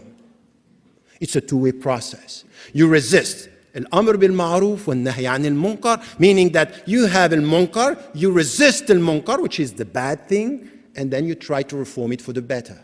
So this process is in fact the way you are going to reform yourself. You reform yourself by resisting the bad and going, well, I'm coming to this deep understanding, because there is a connection between the way you deal with yourself and the way you are going to deal with the world and to reform your understanding. So let me, with this, these are three words that I wanted to come back to in order to understand the whole dimension and to answer the questions. So here we are with this, trying to renew our understanding, to look at the text, to try to understand the very essence of the text and the principles in the light of our specific context, and to try to understand how we are going to renew our understanding, because we are around us challenges that are completely new. So sometimes all sound answers to old problems are not sound answers for new problems. And it might be that you are going to betray the very essence of the text if you literally implement one verse in a new specific environment, because it doesn't fit. It's not the right way. You have to reinterpret, understand. Sometimes some of the dimensions of the text and the verses and the prophetic traditions were not reached at the time people were dealing with them because they had specific understanding. So here we are coming to something which is from the very beginning very important, and for me today, the essence of this discussion and the heart of the discussion is the dialectical process to which we have to go. And once again, it's not new, but it might be that we have a problem of methodology. It's the dialectical process. We read the verses, we try to understand in which specific contexts these verses were revealed. So there is a dialectical process between the environment and the text. Some of the texts are beyond the context, as we said, they are immutable, and some others are to be connected with a specific context. And then you come to your own context, your own environment, and you try to understand in which way you are going to implement this text for today. So this is what the fuqaha are doing. This is the legal field. But there is something which was implicit in all the traditions, and even beyond we had these schools of law, is to be able to come with a new understanding and to implement in the right way the text. You need to know the environment. So the knowledge of the environment was implicitly everywhere.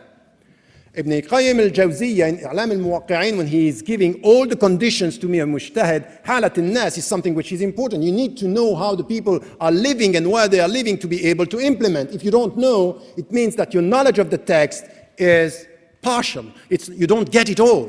You need to know what the people are experiencing. And if you live in any Muslim majority countries or in the West, you need to know this knowledge. This is part of being a mujtahid and a mufti. A mufti needs to know where the people and what the people are experiencing. If not, you are just coming with the text and you don't understand what the people are experiencing in their daily life. So there is something which is important here, is not only we need to get a good understanding, but there is something also which is quite important, is to get a critical understanding of the environment. And a critical understanding of the environment, it's important. Why? Because you need to know what are the pressure that the people are facing. Because today I have people coming to me telling me, oh, we need a reform, and the way they ask the question is quite clear that they are under the pressure of the surrounding society. They are not coming with the intention of faithfulness, they are coming with the intention to please power or dominant culture, the world. I say this is the way to be open-minded. So question your intention. What do you want? And this is something which is important. When you are in our situation, in the Muslim majority countries as well as in the West, you cannot just come and say, oh, it's a neutral question. I don't get it. There is no neutral questions. If you come and you work for a government and you come with a specific question, ask your intention. Who do you want to please? Because some government, as it was said, I haven't seen a government giving money, not only in the West, but in Muslim majority countries, they give money, they have a specific intention. So some Muslims here, and this is part of our environment. It's very important for us living in the West to know that some of our leaders, Muslims, they are so much under pressure that they are coming with the concept of reform which has nothing to do with faithfulness, which has to do with pleasing. And sometimes pleasing the Muslims because there is a state of fear. So it's a very, very important point here. So this is why we should never have scholars today working for a specific government, here or there. Never. Why? Because you are playing at a very, very dangerous. Very dangerous. So what I'm saying here, by saying never, is, once again, and I think that the point was very important here, question the intention of the scholar, because sometimes in a specific issue it's quite important to be close to the rulers, to be able to be critical, to be able to help them to be critical and to understand that. So, once again, not to be used by governments, and not only in our societies, in the West, in Muslim majority countries, not to take into account this pressure coming from the environment could be very dangerous. This is why scholars are people coming from within. They should be very clear on knowing the text, knowing the environment, but the atmosphere, the environment, the psychological dimension of the fatwa. And this is what I wrote in the foreword of the European Council. I said, be careful. It's a very good first step, but be careful. We're not dealing only with legal opinion. Legal opinions are dealing with psychology. And you have to take psychology into account when you deliver a fatwa. Because the pressure around you could be so strong that the psychological atmosphere could just distort the very essence of the fatwa when the people are taking it out of fear. It's a very important point. The psychology of the fatwa, the pedagogy of the fatwa in the context should be taken into. So this is why it's not simple. It's a very complex issue. So when I'm talking about the context, I'm not only talking about the knowledge of the context.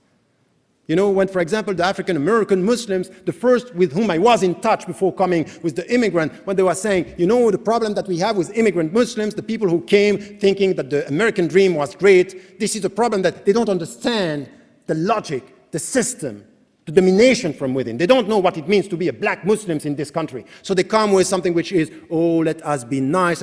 They don't understand power. They want to forget this.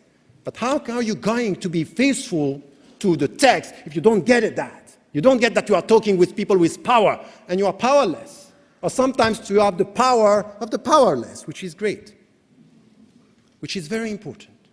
So here there is something which is this dimension is important when you speak about reform, which is not to take this as something which is very simple. It's a very deep discussion here that we need also to tackle. So very quickly on that.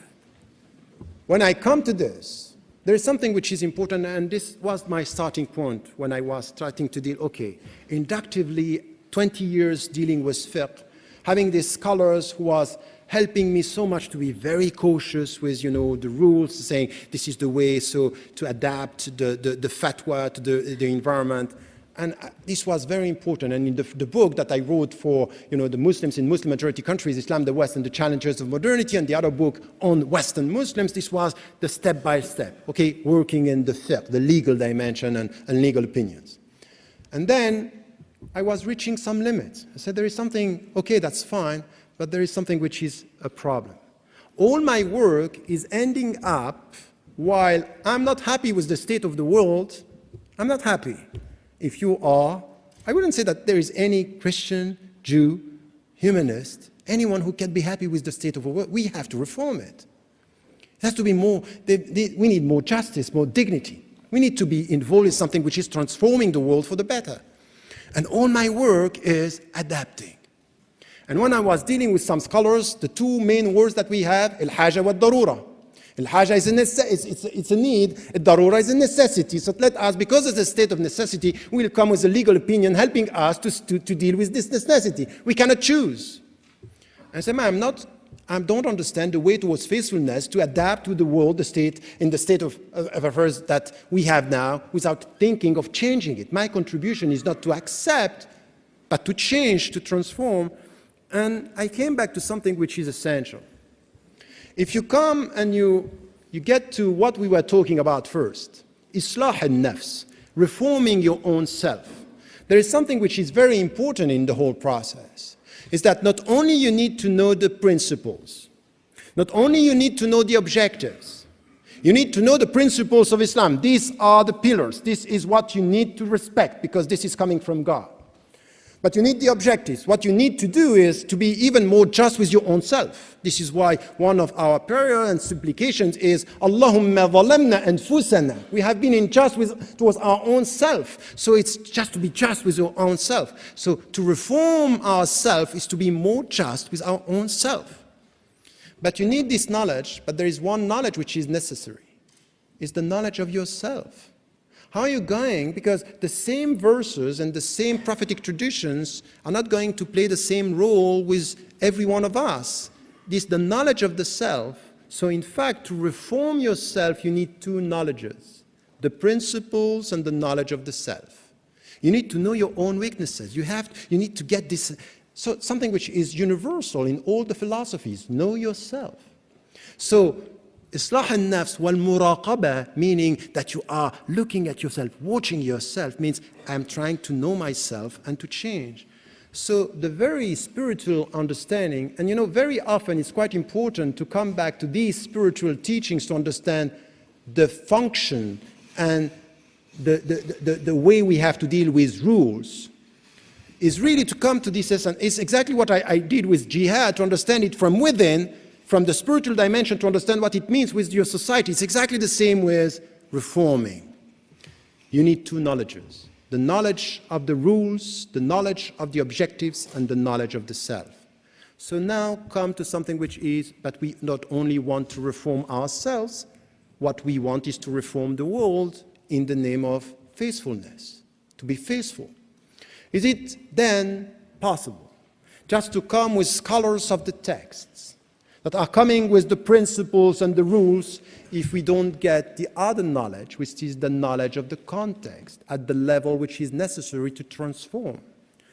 Because if you only go through the legal dimension, and this is what we are doing now, and this is why I think that we are facing a deep crisis, not only a crisis of authority, because I think it's a critical question, but a crisis of methodology, that the way we are dealing with the surrounding world, if you only come with the text and you try to catch up, to adapt, at the end of the day, by definition, anything which has to do with rules is meant to adapt to what it is, to what the state of affairs is.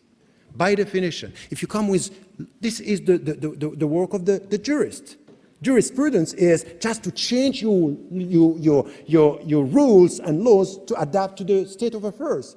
So you are not changing, you are adapting. And for 20 years, I've been talking and dealing with scholars. We are talking and using the same word of islah, wa tajdid, but we didn't mean the same thing. For some, it was adaptational reform. We adapt. And my take on this is there is only one way to be faithful, is a transformational reform. We need to transform. As much as I have to transform myself for the better, as much as I need to transform the world for the better. So I'm not talking about the immutable principles, I'm talking about some of the main things that we have to go. And this is why the point for me was really to come to usul al-fiqh and to say this is where we have to work. So quite quickly here, it's the double knowledge is to try to reach our objectives. And once again, the objectives that we have. And this is why I came back to the usul al-fiqh, which is the fundamentals.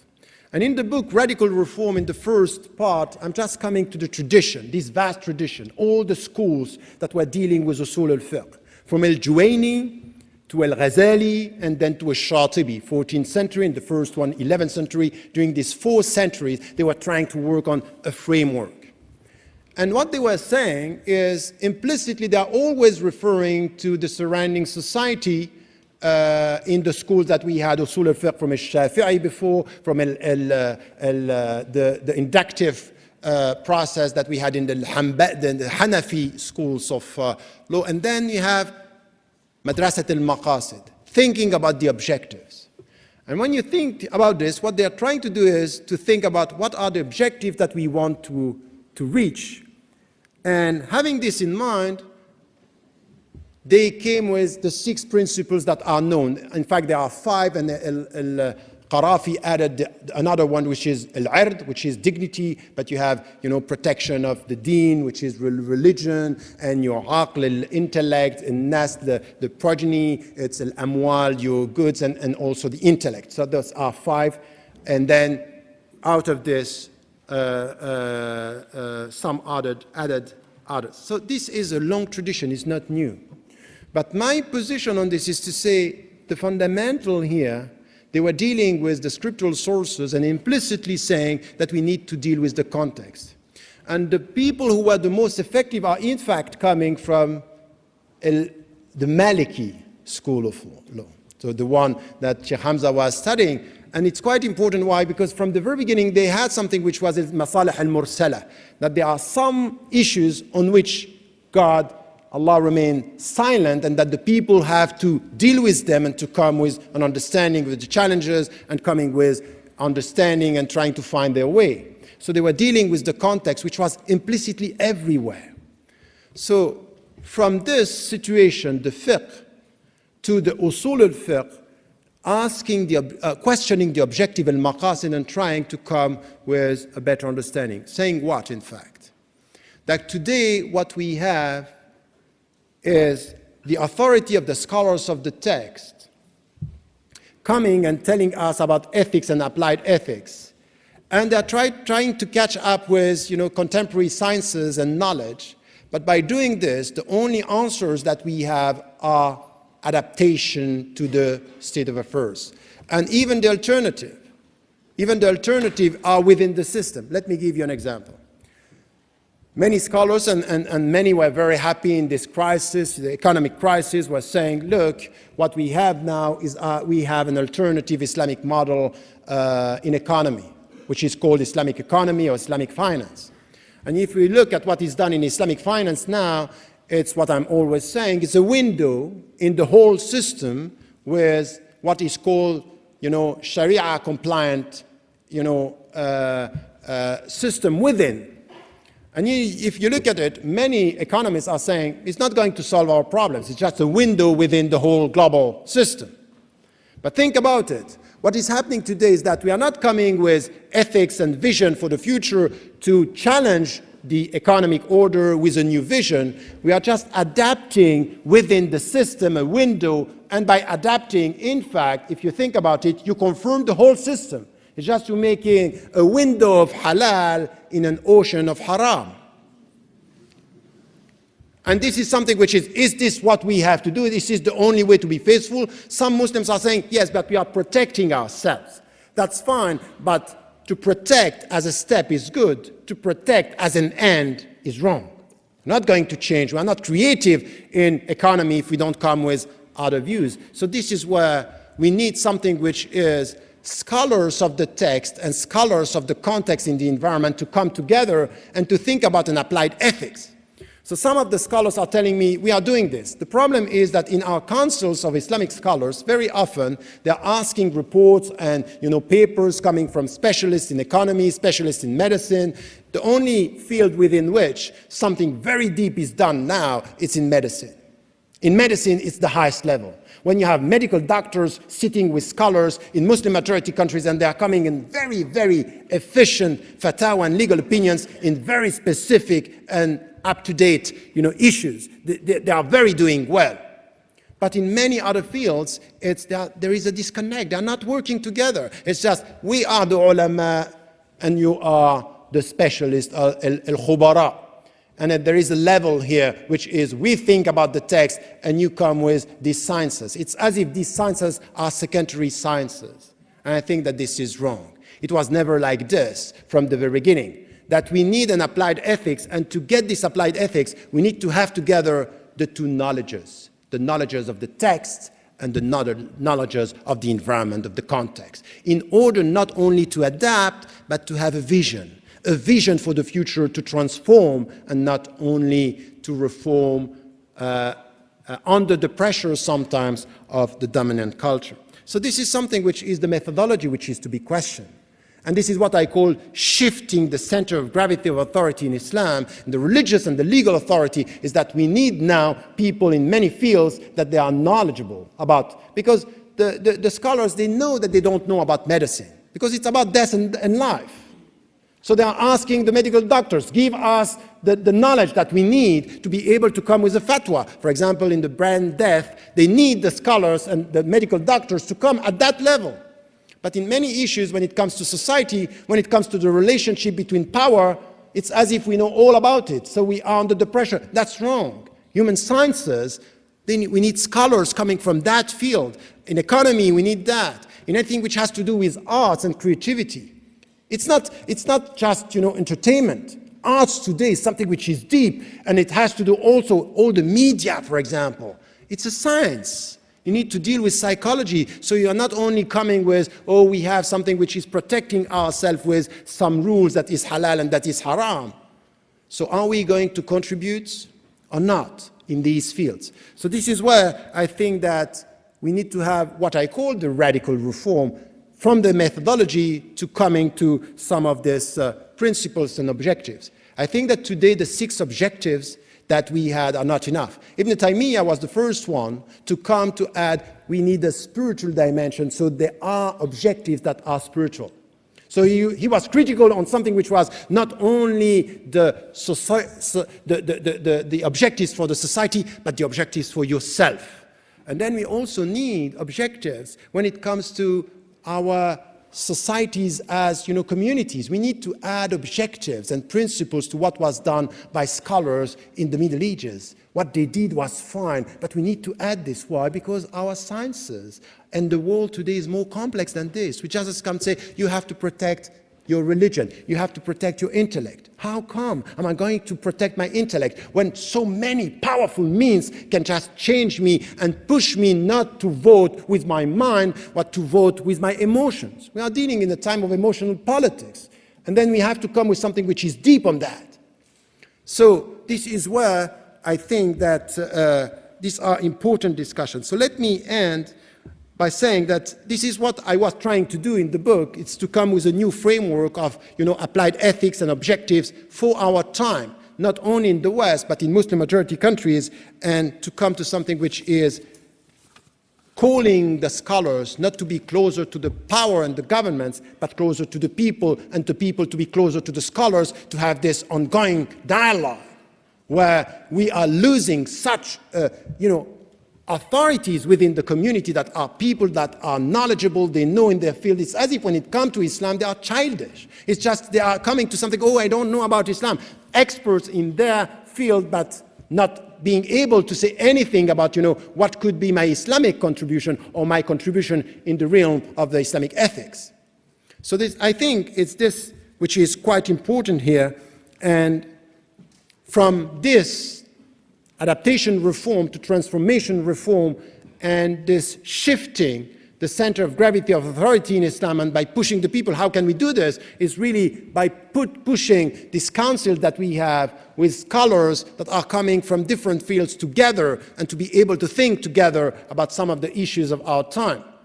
And it started in some areas, as I said, we have now some of these councils, but I wouldn't say that, as I heard from some scholars, even great scholars of our time saying, we are trying to do this, but when you ask them about how are you going to set this, it's not done at that level. Islamic applied ethics needs something which is new as to how do we deal with the knowledge of the text and the knowledge of the context. And I have no hesitation to speak about ulama al-nusus wa ulama al-waqa'. At the same level, there is something which is they have to work together and they have to come with something which is a better understanding. Of course, as to the knowledge of the text, we are dealing with scholars that they know the text, but it's quite clear that you cannot today have the same knowledge of the text and the same knowledge of the context in any field. It's not possible. It's too complex. So by doing this and by coming with this, I don't want to just accept something which has to do with the pressure of the surrounding society that, there are some issues and you have to come to these questions and to respond to these questions. For example, some of the question of that are dealing with specific issues is the only way to show that you are moderate Muslims is to respond to that. Let us come to some of these principles in a way where we have to be quite critical and to promote something which is a better understanding of our world. I don't want anything which has to do with isolation, because I think that isolation is once again not to contribute, or assimilation, which is just to lose your soul and to be lost in the world. It's really about this critical thinking and what we can promote.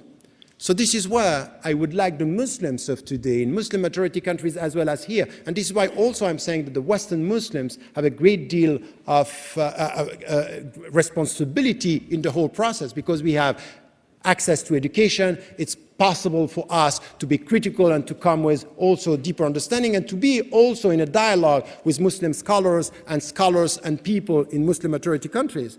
But when it comes to our contribution to how are we going to deal with contemporary issues on consumerism, for example, to be able as Muslims to come with something which is an ethical take on anything which has to do with the global order, on consumerism, on something which is central. I don't, once again, from where I am, just to follow in the footsteps of the dominant culture and not to ask the question, for example, within our societies about family. How are we going to think about family and transmission of knowledge and values and something which is central in the Islamic tradition? So it's not to dilute everything in our contemporary discussion and say, okay, we are only concerned with the headscarf, are only concerned with terrorism. No, there are deep questions here when we need to contribute. Of course, we have to respond to violence. We have to respond to some of these issues. We need to do that. And very often, when you look at what is happening now on, violent extremism, the Muslims said what they have to say, and they are condemning it, and we have to continue this work.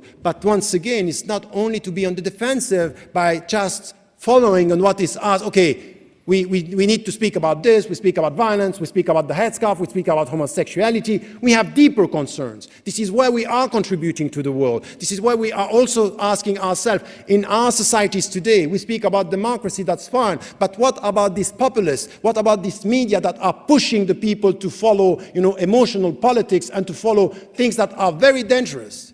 In the United States of America, 53% of the people are supporting the coming back of torture. This is unacceptable. So this is our contribution to come to say, we are dealing with what we want is more education, the critical mind. This is where the Muslims are coming with an applied ethics to contribute to the international discussion, not only to be on the defensive when it comes to the global warming, when it comes to respecting the creation, when it comes to also working against corruption, against prostitution, against anything which has to do today with trafficking and what we have, new slavery. Even in Europe, we live in a continent when you have new slavery here. And we are patronizing about, no, we have to come with this discussion. So I don't want, once again, to come with something which has to do with reforming our thinking only on very secondary issues. It's deeper than that. It's something which is our big contribution on the media, on the democratization process, on anything which has to do with the mass culture, and also something which is important for me. It's very important for me, which is something which is has not to do with rules, it has to do with dignity, and it has to do with art, for example. Where are the Muslims today? Only rejecting the mass culture, the entertainment culture, what, for example, Umberto Eco is saying is the carnavalization of the world, and we are critical towards this. But what are we proposing? What are the Muslims on the ethical ground proposing on something which is a dignified way of dealing with arts, with expression, with coming us with this? Don't we have the assets? Don't we have this power to come to reform our understanding, to promote something which is a new understanding on this? This is what I would expect from Muslims today, not only to come back to the tradition who said we had all the answers. That's not true. We have lots of answers, but there are unanswered challenges that we have to face today. Thank you.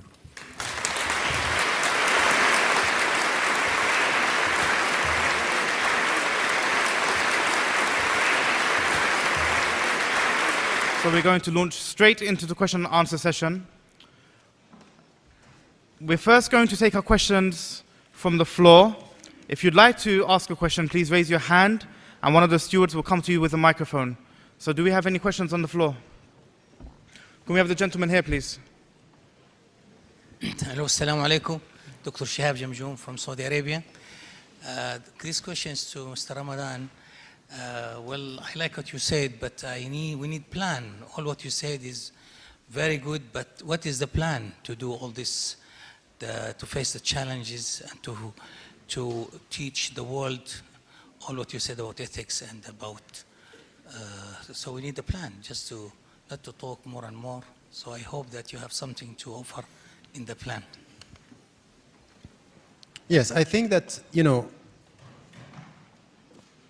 I think that many things are already done in some fields. For example, I will take the example, as I said, in medicine, that these councils where scholars, Muslim scholars of the text with medical doctors are working together, and they are able to come with very interesting things on euthanasia, on cloning and all that. What I would like, and I think that we have to open up and to be more effective on this, and this is what I want to translate into, with councils where we are able to come with scholars that are dealing with the text, but more specialized issues. And for example, some of the economists. And once again, on the knowledge of the world, we need sometimes people who are not Muslims, who are coming and sitting, and they can come with this, for example, in economy, and when it comes to from the East and from the West, and sitting together. So I would say that we have to go a step further now. It's really time for us to call not upon the scholars to do the job, but also to the Muslim communities.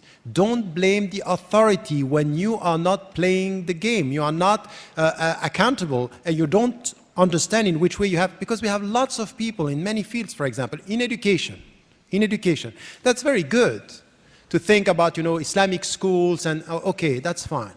Do you think that over the last 30 years, for example, the Islamic schools are doing much better now than they did before? They are improving. But we need much more than that now when we deal with, acquisition of knowledge, and how do we deal with the surrounding world in Muslim majority countries as well as here. So we need to have things on this, where the Muslim scholars should be involved in this discussion. I think that the halal and haram business was something which is far from. Now we live in a very complex world. Education is a very complex challenge now. So in economy, about women, for example. About women, I'm sorry, you cannot just, as Muslim scholars, sit men together and ask for the women to give you a report on the situation of women and say, okay, we are going to change the situation. So in many things, we have to come back to the traditions, because many things are done today that are not respecting the Islamic tradition from the very beginning. Even in our mosques, there are things that are unacceptable, not because, we are not dealing with the challenges of today, but we are not respecting what is the Islamic tradition on first hand. This is one. But no. The second thing, it's really to have scholars and women coming also with this knowledge in our circles, where they can come with this and also understand things that are, when the people are telling you, this is something which is, we are very much integrating in the West, and you can show the people that are very much integrating with the rates of divorces. This is where we are the best. We are coming very close to what is happening in the surrounding society. But many Muslims are saying, yes, it means that you are lost here. In the Muslim majority countries, we don't have so many divorces. Ask yourself why. Is it because it's better? Any one of us who is just serious about the issue is just knowing that what is going on now in Muslim majority countries is also problematic when it comes to the way we deal with families, the way we deal with women. It's not for us to push to do it as it is done in the West, but to be critical enough to come to something which is, how do we deal with the right status for women in our societies today? And it means not headscarf and not headscarf. For me, it's clear. The headscarf is an Islamic prescription, and then after this, it should be the right of the woman to wear it or not. This is her free choice. But it's an Islamic prescription, and then you decide what you want to do. Now, this is not the main concern. The main concern is, how do you deal with the family? How do you deal with the husbands? When you deal with the kids? How do you deal with your rights? How do you deal with the surrounding society in the public sphere? These are questions that are deeper than that when you speak about, for example, something which is, for us, so obvious as Muslims. Same skills, same salary. Let us come to this. Let us come to these deep discussions, and not just following the footsteps of, I want to please the West, and say, okay, remove the headscarf and show that you are liberal Muslims. What's that? What's that? This is not reform. This is just an awareness. This is just silly. This is not what the Muslims need today. Thank you.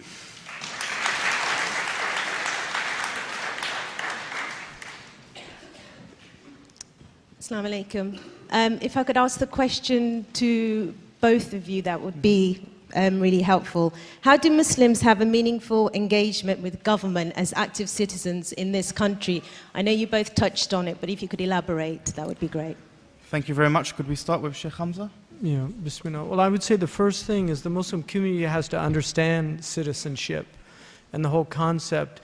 In the pre-modern tradition, there wasn't a concept of citizenship. There's a concept of what's called hakim and mahkum, which is the ruler and the ruled. So the idea that people that are under a government can actually participate in the framing of the government itself is a relatively new idea.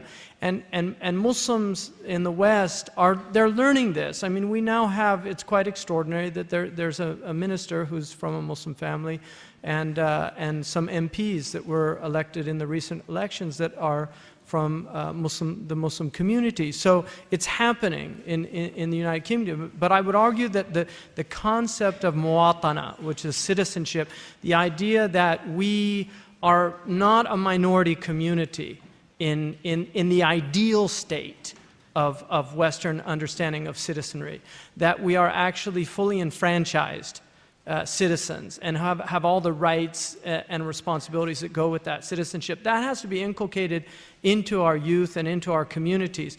I think the older generation they're excused in my estimation because they came from a very different background, but the younger generation really doesn't have an excuse. I think it's very important that they recognize the importance of fully integrating at that level. Because in my country, for instance, in the United States, especially at local government, you can enact radical changes in your local governments. You can ban alcohol, you can ban gambling, you can do a lot of things. And Muslims, and I agree with Dr. Ramadan fully about this, that Muslims need to be productive members of the community. They really need to be engaging the community fully. And those people, one of the biggest problems that we have is the concept of al-wara and al-bara, the idea of there's a certain segment of the Muslim community that teaches this idea that any allegiance you have to have allegiance and enmity, which means allegiance to Islam alone and enmity to anything other than Islam, and therefore to vote is an act of kufr in a non-Muslim state. And we have people here that get public airspace to actually expound these ideas on a regular basis. These ideas are sectarian and a very, very marginalized minority view in Islamic history. Allegiance to a state is not kufr by any means. And Sheikh Abdullah bin Bayya argues that the classical formation of what was called Dar al-Harb, Dar al-Islam, and then Dar al-Ahad or Muwada'a, which is, those were the three classical formations: the abode of war, the abode of peace, which was the Islamic world, and then the abode where you had treaties with the people. He argues that there's a new abode, which is what he calls the Darul Maqam or Dar al-Muwatana, which is the abode of citizenship, which is where Muslims are citizens. And a Muslim can technically become a prime minister or at least a president in the United States, and that was argued 200 years ago. It was actually in the constitutional debates, one of the issues raised is that if there were not religious tests, a Muslim could eventually be elected president in the United States. That was argued 200 years ago by the Founding Fathers. And the argument was overridden because Ireton argued that if the American people elected a Muslim, it would be for one of two reasons. The Americans had all become Muslims, and then that was their democratic prerogative. And he said that's highly unlikely. And then he said the other would be that they found in a Muslim all the virtues that they wanted to lead their society, and in that case, again, it was their prerogative. So they actually voted early on based on a Muslim issue. And so Barack Obama has a Muslim grandmother, and he's president of the United States. His grandmother was there in hijab sitting next to him at the inauguration. So we now have a paternal side of the family in the White House that's Muslim, right? So, I mean, that's quite extraordinary as an event. And I think we can't underestimate the importance of the election of Barack Hussein Obama, because that election, first of all, signals that the name barrier no longer exists in the United States of America. If your name's Mahmoud or Hussein or Abdullah, it's not a barrier anymore. That's the first important hallmark. The second is that he does openly have Muslim relatives, and that is an incredible statement. And the third, and this is what I find most extraordinary, he's from the Luo tribe in Kenya. In Kenya, had he ran for president of Kenya, he could not have been elected because of the tribe that he's from. And that is a fact that Fuad Nehdi will confirm. The Luo tribe is a weaker tribe. but he overcame tribe and race in the United States and became president. So I think it's very important for Muslims to recognize that we do have a vital contribution. And finally, in Manchester, Bradford, Sheffield, Birmingham, in these cities, we are moving into numbers of Muslims that if the demographics are correct, and they often aren't, so I do put that caveat out, but if the demographics are correct, it won't be long before some of the largest cities in the United Kingdom have majority Muslim populations. The Muslims need to very seriously consider the fact that they will have to be running city councils, that they will have police stations that are under a Muslim constabulary. All these things have to be really taken into consideration, and Muslims, instead of rioting, they really need to think about establishing think tanks where they can think seriously about their presence in the United Kingdom and in the United States and in Canada and in Germany and all of these places, because we need to address these real issues, and we need to alleviate the very serious and real fears, and it's not always phobia, because phobia in a classical medical definition is an irrational fear. But the fear of Muslims is not necessarily irrational for many people. The high crime rates that are in our communities in Europe are cause for concern for many, many people in these countries. And so it's very important that the Muslims address these issues, and one of the most important ways of doing that is through civic engagement. Yes, quite. I want to say something about this, because I agree with Sheikh Hamza Yusuf about, and I have been saying this for years now, when I wrote the book To Be a European Muslim, said that we have to stop, the very understanding of citizenship is to start speaking about minority and minority citizenship, and not to put ourselves in a situation where we speak as a minority.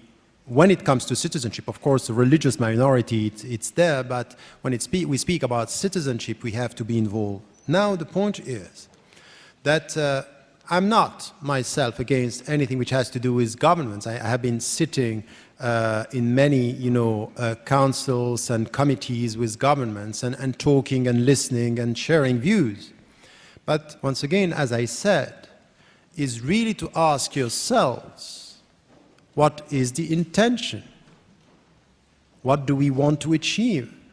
Because at the end of the day, for example, when I studied all what was said by scholars about Dar al-Harb and Dar al-Islam and all that, I ended up saying that in the West, but as well as in the Muslim majority countries, we are today facing something which I call Dar al-Shahada, meaning by this that it's where you bear witness, meaning shahada, in the sense that litakunu shuhada ala nas, in order for you to bear witness to your message before people. This is where the world is. I want to be a witness. So ask yourself, what is the intention?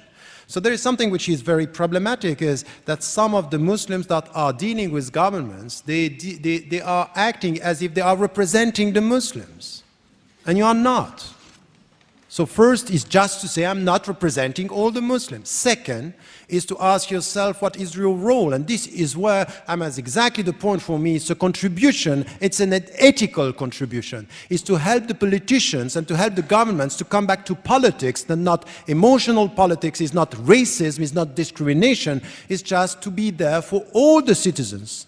And to be there for all the citizens is just to be the witness of your message in the way you deal with politics. It doesn't mean that you have to be naive and not to calculate. It means that you have to be aware of the game and the rules of the game, but at the same time to show in which way, when you are dealing with the government, first, you don't represent the Muslims. Second, you want to spread around a better understanding of what is happening at the grassroots level. And then also to be able to say to the governments, look, you don't only have to deal with the people you like, but you need to deal with all the people in the community. And the last point is, never let them think that you can be both.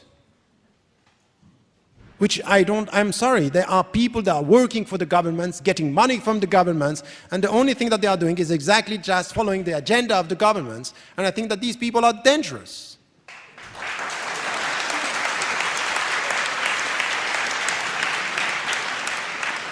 Can I have one question from Sorry, no, from here, from the gentleman in the leather jacket.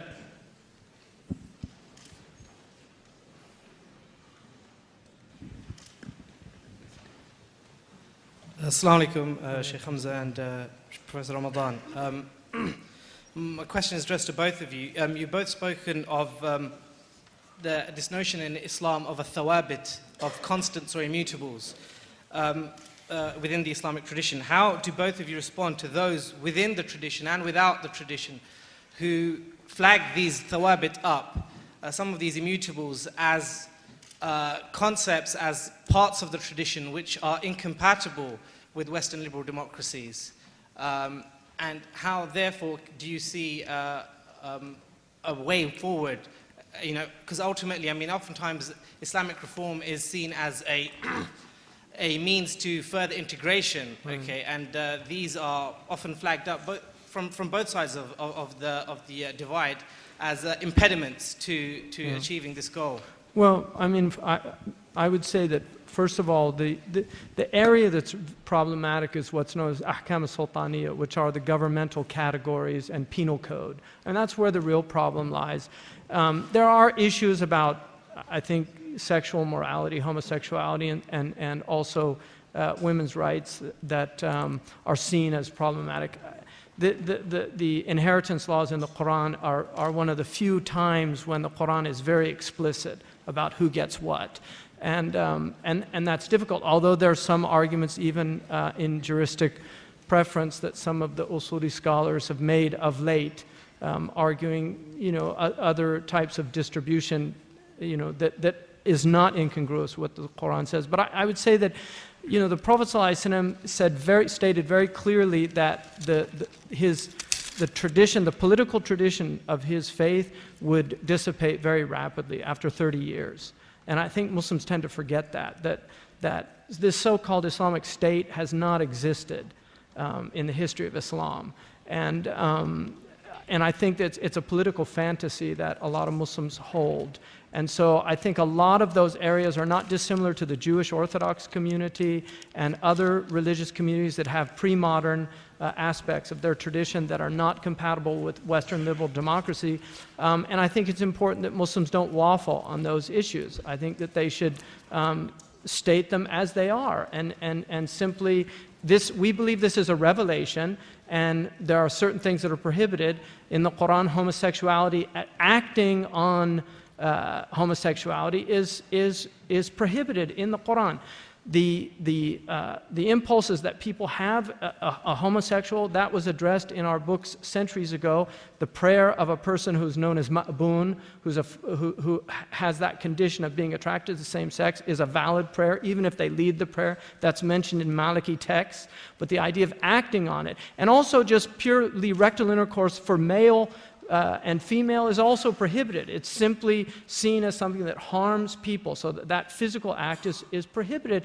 And Muslims, I don't think can change that in any way, because it's ma'lum min ad-din daruratan, it's known by all Muslims, and it really can't be waffled or fudged.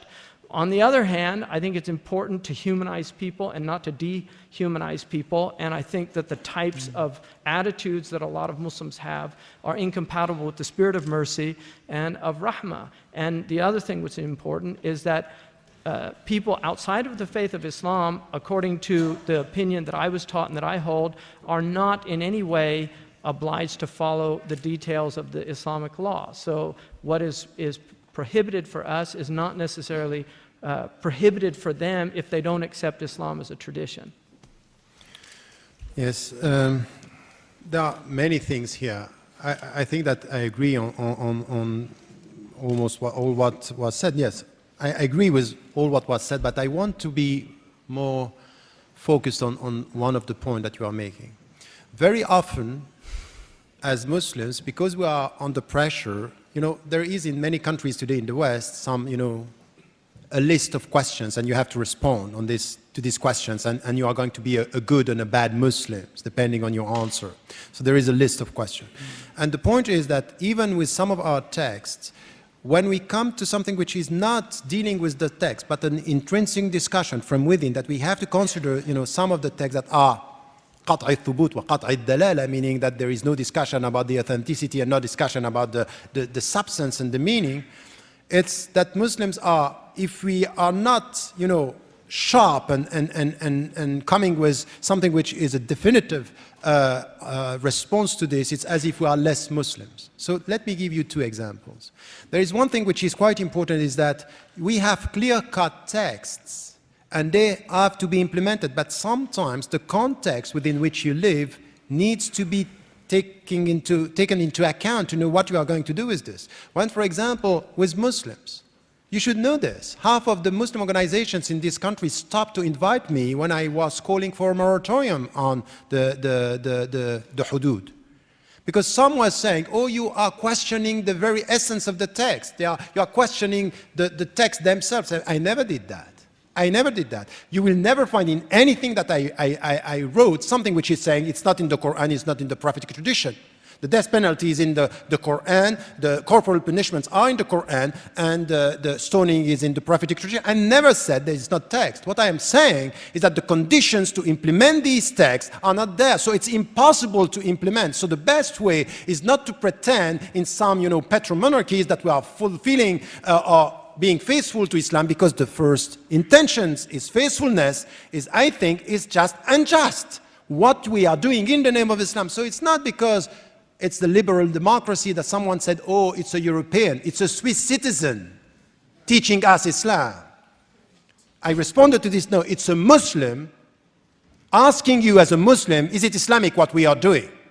And like the Mufti, Sheikh Ali Jom'a responded, coming to say that the substance, he was not in agreement with the methodology, not the way I did it, but with the substance, saying, yes, I agree with the substance that we cannot implement this. And I got many scholars that were agreeing on principles, but not publicly. After a discussion in Morocco, some say, we agree with you, but we are not going to say it. But this is a point which is crisis of authorities, that we are scared of the reputation of what the Muslims are going to say about us. So my point here is to say, on your discussion, that there are some principles that we have in order to be faithful to look at the environment. Now, on some of the principles, when it comes to homosexuality, when it comes to some of these issues, and some Muslims are pushed, yet you have to accept this, that you should, I think no. And this is why it's quite important to be able to come with something which is clear as to the principles and open as to humanity, and to humanize. What I say is to respect the people and to disagree with what you are doing. I don't like it. It's not permitted in my religion, but I respect who you are, and this is the way I am. This is the way I should be in this society. So the Muslims are so much on the defensive that this attitude is sometimes perceived as, oh, you are betraying the very essence of the religion. And I would say exactly the opposite. It's the very essence of the religion that we are protecting by being clear on the principles and open in what are the relationships that we have with people. Thank you very much. Can I take a question from the gentleman here? Assalamu alaikum. Bassem Al-Kar with the Council on American Islamic Relations and the Democratic Party. Many communities and mosques in the West are held hostage by a few. These leaders do not give space to others, especially the youth. They drive and alienate our youth away from the faith. How do we deal with the issue of community leadership, the crisis in community leadership? Can I direct that question to Sheikh Hamza? Well, leadership's, it's an interesting, there's a principle in Islam that the ruler removes, difference of opinion. So for instance, in Ramadan, when do we start? In the West, we have problems, like in America, which day do we start? They don't have a problem in Egypt, because they just announced it's Ramadan tomorrow, everybody fasts.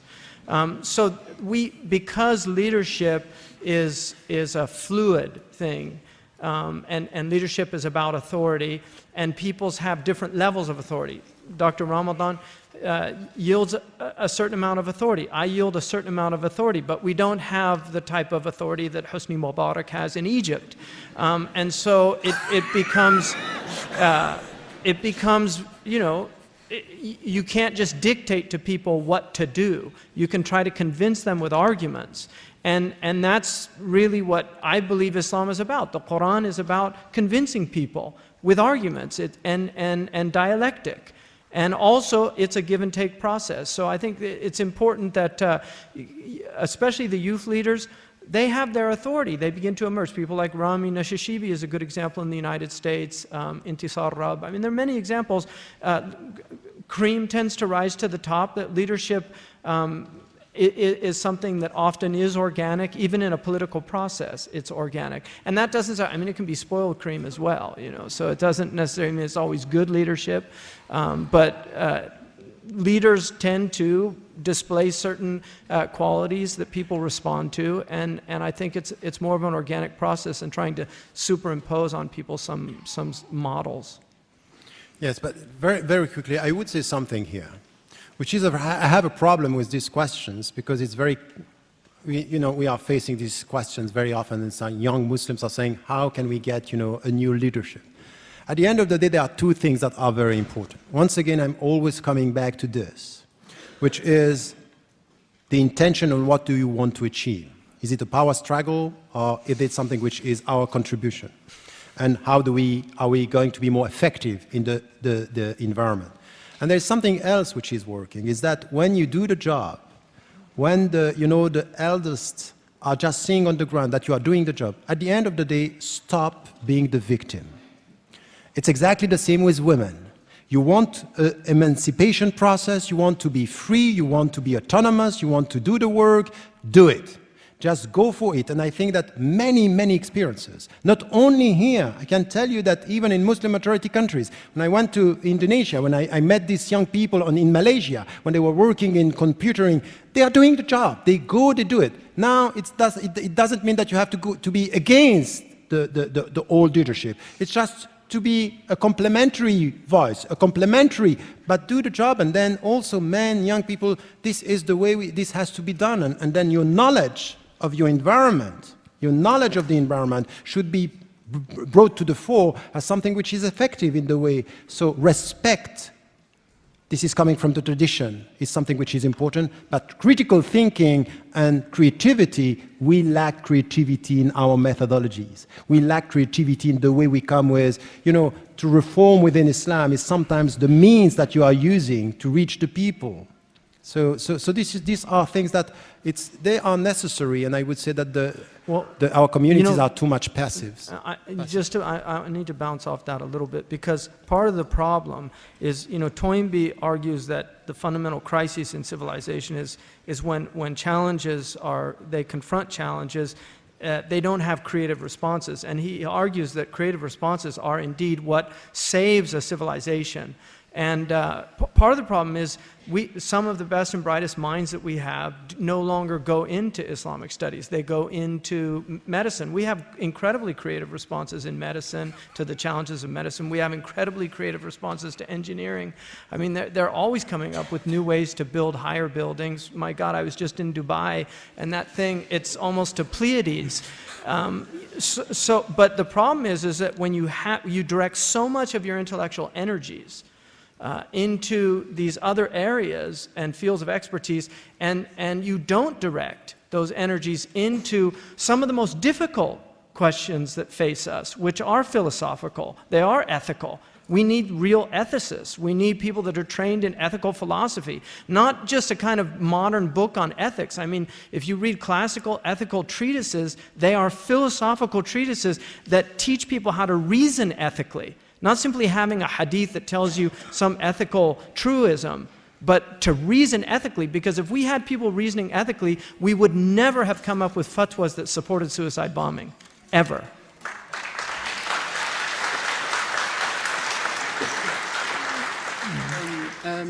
My question is actually for both Dr. Ramadan and Sheikh Hamza. Sheikh Hamza first, don't you think that there is a need as well for some kind of institutional reform for our religious schools?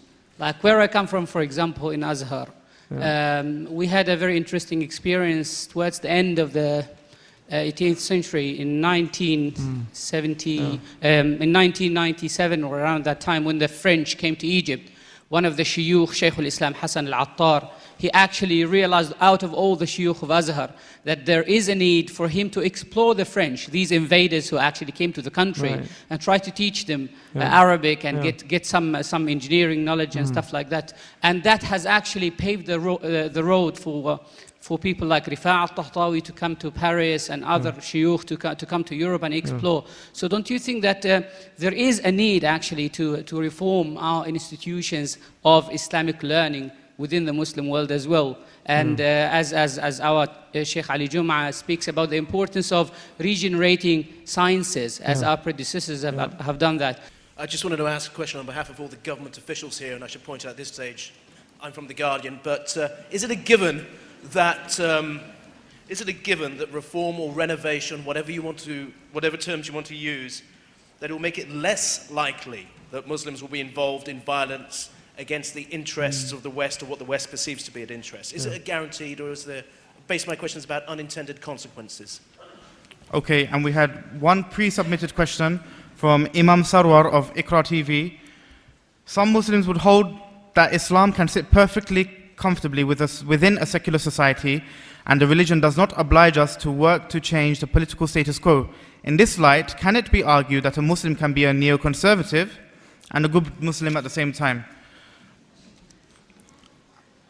Just to answer the question about renewal of the colleges, I mean, I studied in a traditional methodology. A lot of it was rote memorization, and there's a fundamental need for memorization in the Islamic tradition, undeniably. But on the other hand, there has to be other components, and particularly a critical reading of texts, and that has to be incorporated into the students' understanding early on. So, I would definitely argue, Sheikh Abdullah bin Bayya, recently we were at Al-Azhar, and he gave a talk and argued that 4 subjects need to be renewed, tajdeed. And he said that the first was Usul al-Fiqh, which I think in many ways he's done. I mean, he wrote this extraordinary book, Sina'at al-Fatwa, which is the craft of giving fatwa, showing the methodology of how to do that. And the second one was Furu' al-Fiqh, which is the branches of jurisprudence. And the third was Tasawwuf, like the need for renewal of Tasawwuf as the spiritual component or the inward reality of the Sharia. And I don't think historically there was always an understanding of Sharia and Tariqah, that there's an inward road to God and there's an outward road, and they have to be traversed at the same time by the same individual. And the final one was the Aqidah itself. Many of the Aqidah, the creedal issues that are discussed in madrasas are absolutely absurd in the light of modern science and even physics. I mean, there are now knowledge in modern physics that solves a lot of the early problems that they were discussing, and they were trying to do it. So there needs to be a renewal. On the other hand, it's a work that needs what Sheikh Abdullah bin Bayya says, it needs a vast knowledge. It can't be done by pygmies. It really has to be done by people that are capable and really highly qualified to do that. And then in terms of the Guardian question about reform and violence, I mean, I would argue Zbigniew Brzezinski, who's quite brilliant Polish American, I heard him once in a lecture talk about the response to the black nationalist violent movements in the United States of America. And he said there was a multi-dimensional approach to that problem. One of them was curtailing the violence, which was a criminal justice problem. But he said the other one was addressing the real issues that were creating the violence. And as long as we don't address a lot of these issues, and I'll just give you one example. I've read in so many articles, Mortimer Zuckerman or whoever, arguing Palestine's not really an issue, blah, blah, blah, it's just an excuse, rubbish. I was just in Morocco, which is at the edge of the Arab world. It's the furthest Western Arab country. And in Fez, in one of the most traditional cities in the Muslim world, the Khatib, who was well into his 70s, he ended his khutbah by praying for Quds, by liberating Quds, by asking God to help the Palestinian people in their oppressed conditions. This is happening all across the Muslim world every Friday. And until people really seriously address this issue, and the British of all people should be addressing this issue, because a lot of the problem stems from early British policies in that area.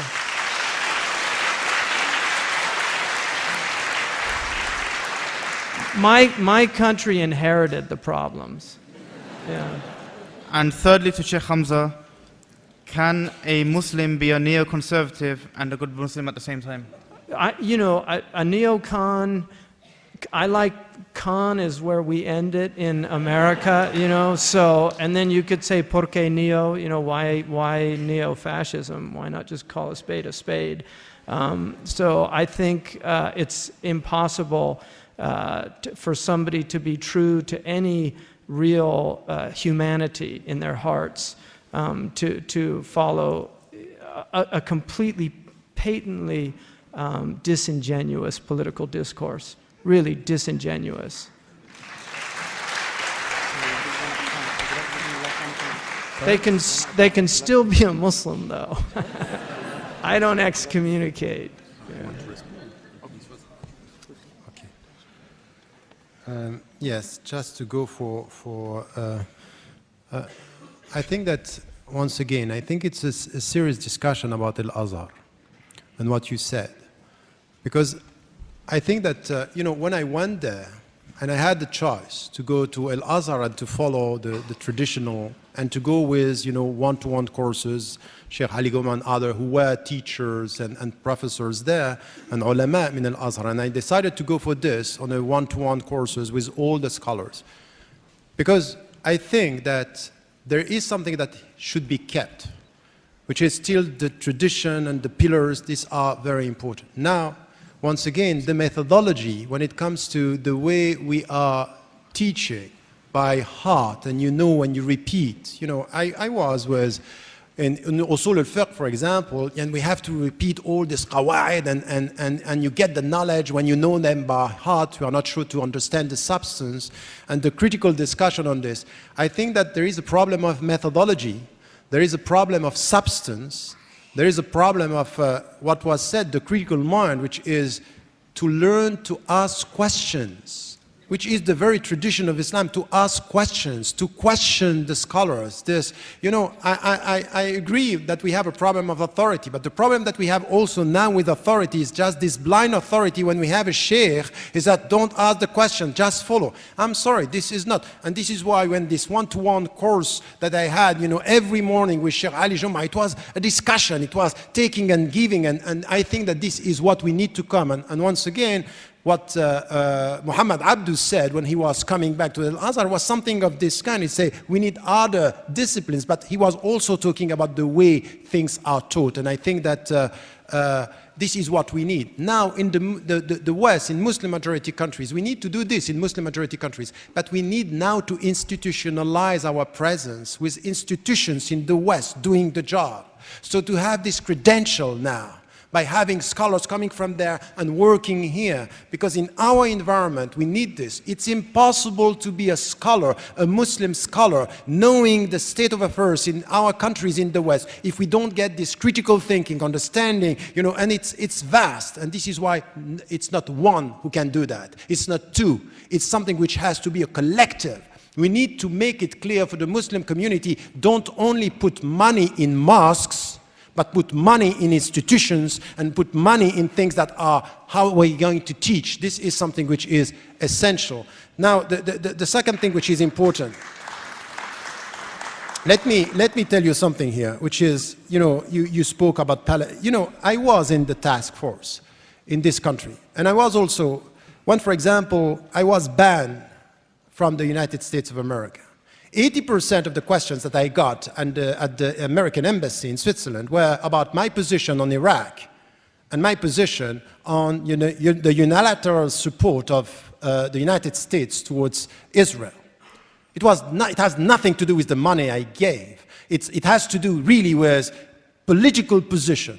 So there is only one way forward.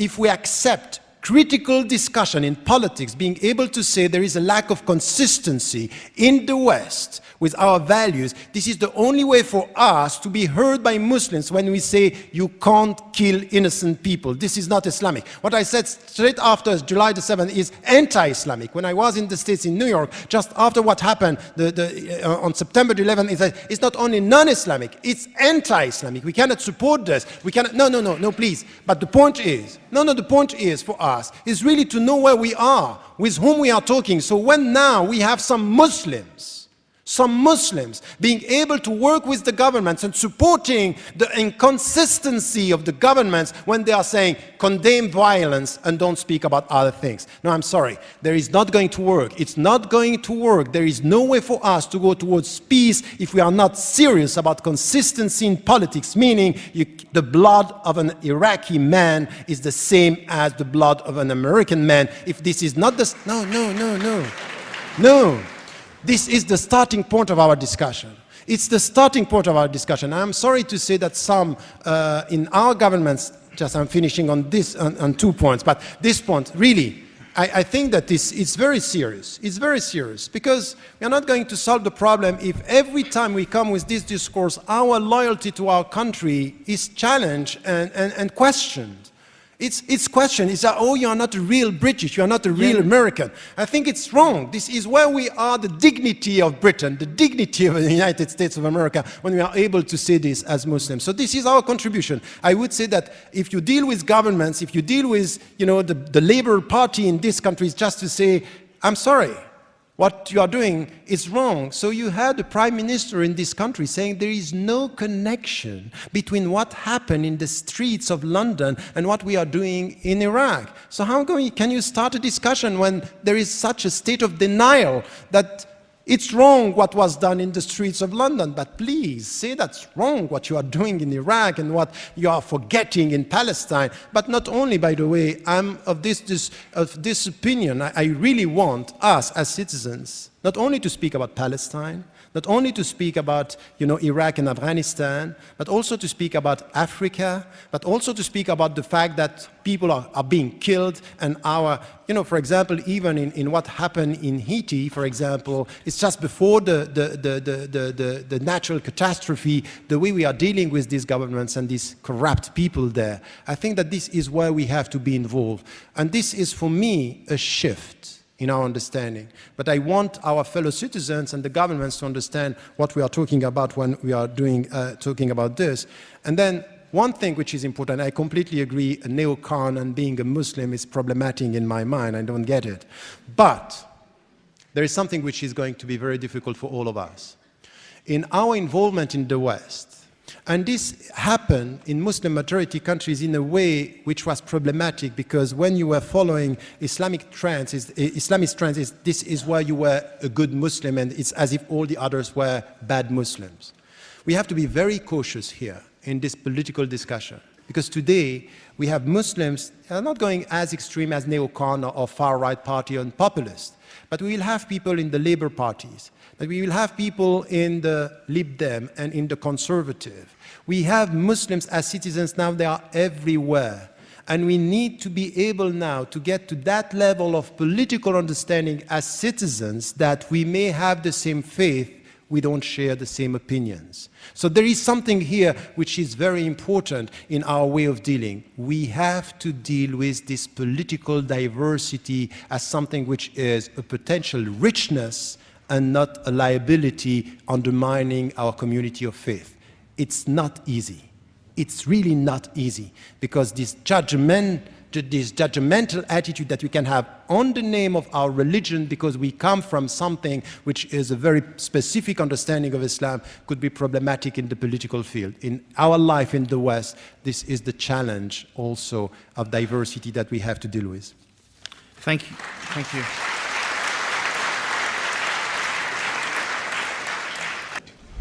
This is a very direct submitted question, but no less pertinent. Do both speakers believe that the relationships fostered under the New Labour with counter-extremist think tanks such as Quilliam have been productive or counterproductive? And is it something that the coalition government should put efforts in pursuing? Okay, can we start with Professor Ramadan? I'm from America.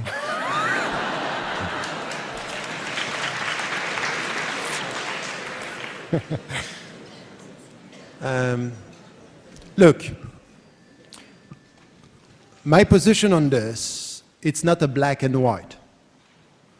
Because today, with Quilliam, I am differentiating between people and the objective. There are some people I don't want to talk to them because I have no trust. That's over. I saw, I heard, thank you. Some others that I think that they are trying their best in between.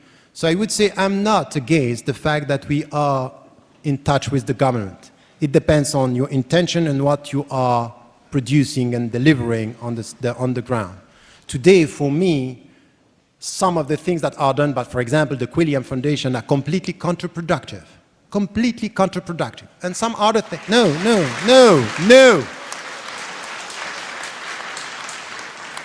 No, that's not right. That's not right. It's something which is, we need to have, this is exactly the opposite of what I wanted. I don't want this kind of, just throwing away something which is a project. It's just, I think that some things are counterproductive. And I think that there are other things, other questions that are very, very important. I think that some of the questions that are coming from the Quilliam Foundation and others are very important to listen to. So I'm against this kind of attitude that sometimes we have, oh, it's coming from Quilliam, throw it away. No, listen. Listen. For example, let me tell you something which is not only coming from within the Muslim community, but we have, for example, Brigitte Bardot. Brigitte Bardot. She's from the far right. Very bad. She doesn't like the Muslims. She's clearly a racist. She's a racist. And say they are starting with the sheep and then they will end with us, by slaughtering us. That's fine. This is what she's saying. But there is something which is very important for me. I'm not going to react emotionally. I'm going to tell her, look, you are racist, the way you are dealing with Arabs and Muslims, I will never accept that. But at the same time, she's saying something which is important. Look, Muslims, the way you are dealing with the animals, when it comes to Eid al-Adha, is just not respectful. You are disrespectful towards, and I listen to this, I say, in all these you are wrong, and on this you are right. I will listen to this and forget about all that. And I think it's exactly the same with the Quilliam Foundation. I'm ready to throw away 90% because I think it's counterproductive, and the 10% welcome to the discussion. Thank you very much. Can I take it from the lady here, please? Thank you.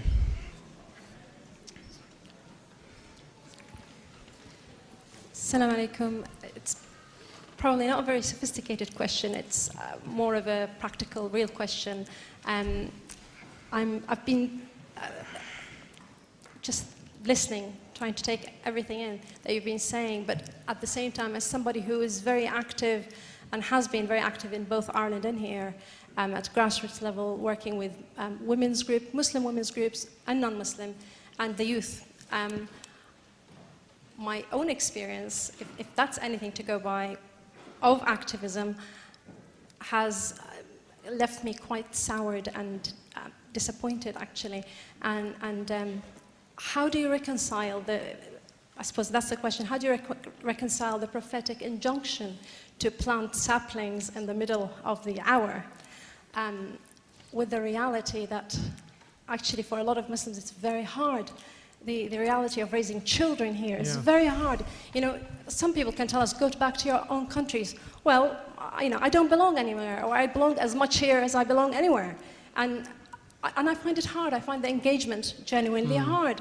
And I think that reflects the reality of quite a lot of people, young and older, trying to raise children, trying to communicate with children, values that everything else around you says. Right. You're an outsider, it's very difficult. Yeah. The Prophet ﷺ, he said, that Islam began as an alien thing and it will return to being an alien thing. So blessed are the alienated ones. And the world is an alienating place, and we're all going to be dead in this room within at least, the maximum 100 years, and there'll be a whole new group of people debating and discussing, maybe not. But, you know, it is very difficult. And I was on an airplane in going to Kuwait, and I sat next to Muhammad al-Awadi, who's a famous TV presenter there, very brilliant Kuwaiti guy. And the stewardess came, and she had Aisha on her name tag, and I asked her where she was from. She said Senegal. And then Muhammad al-Awadi, she didn't have a hijab on, but he said, are you able to pray on the plane? And she said, yes. And then he said, can I ask you a question? And she said, yes. And he said, how do you feel about serving wine on the plane? She said, it's really hard. But I always use my left hand. And, you know, I was so moved by that attempt in such an incredibly difficult circumstance to be as true as she could to what she believed was right, because Muslims do deal with foul things with their left hand, and a lot of people struggling out there. So God bless you.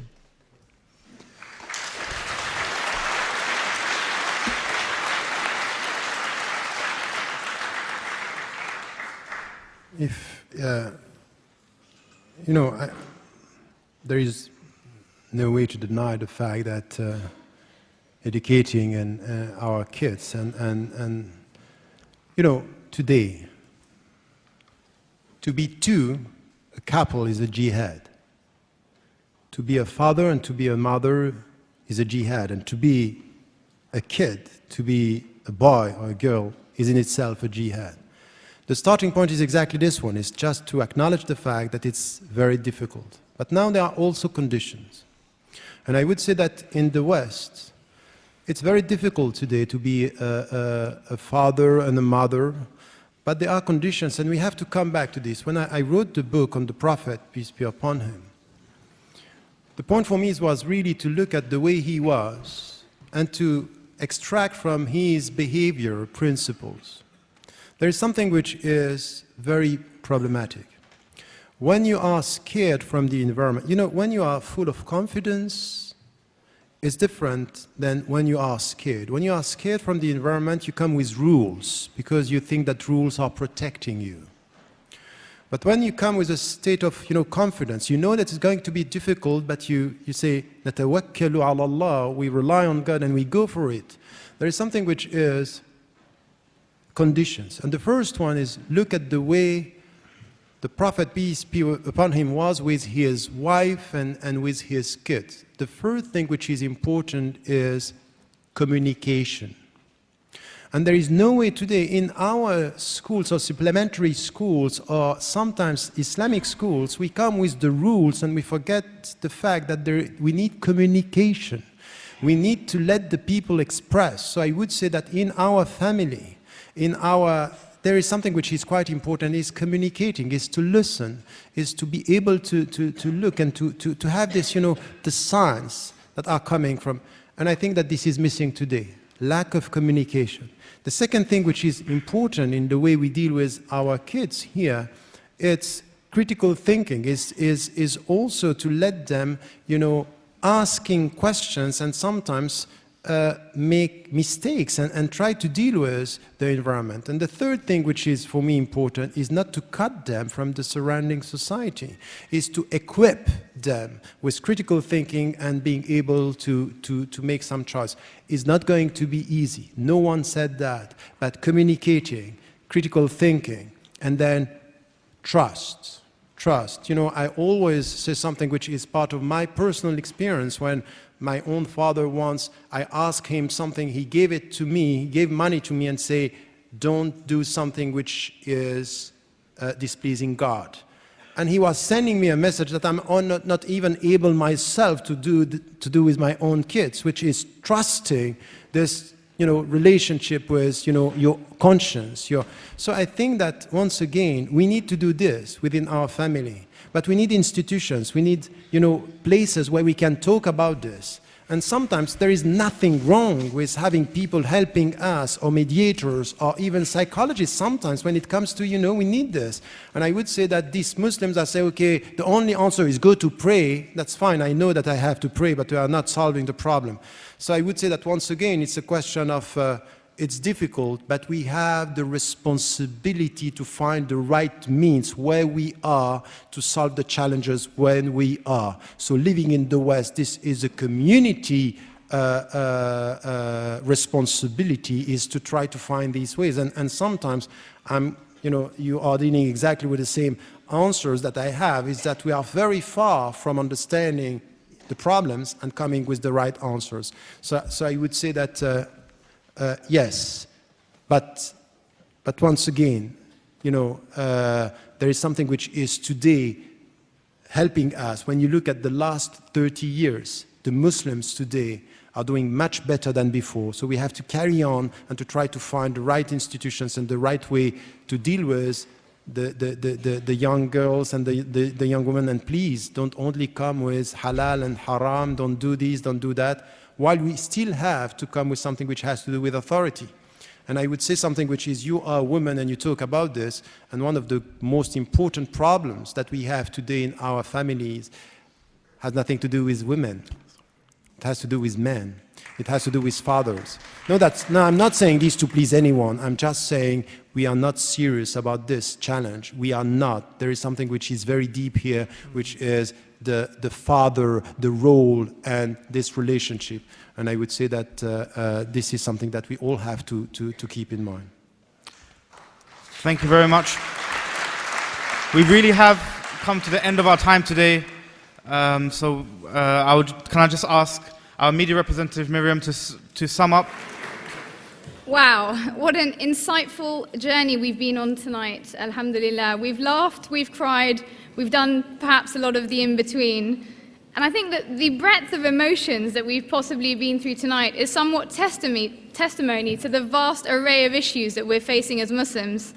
I'm just going to ask you for 5 minutes so that we can thank everyone for their involvement in tonight's event. As you can imagine, it wasn't a one-man show. We'd obviously like to thank our speakers, Sheikh Hamza and Professor Tariq Ramadan, for being with us here tonight.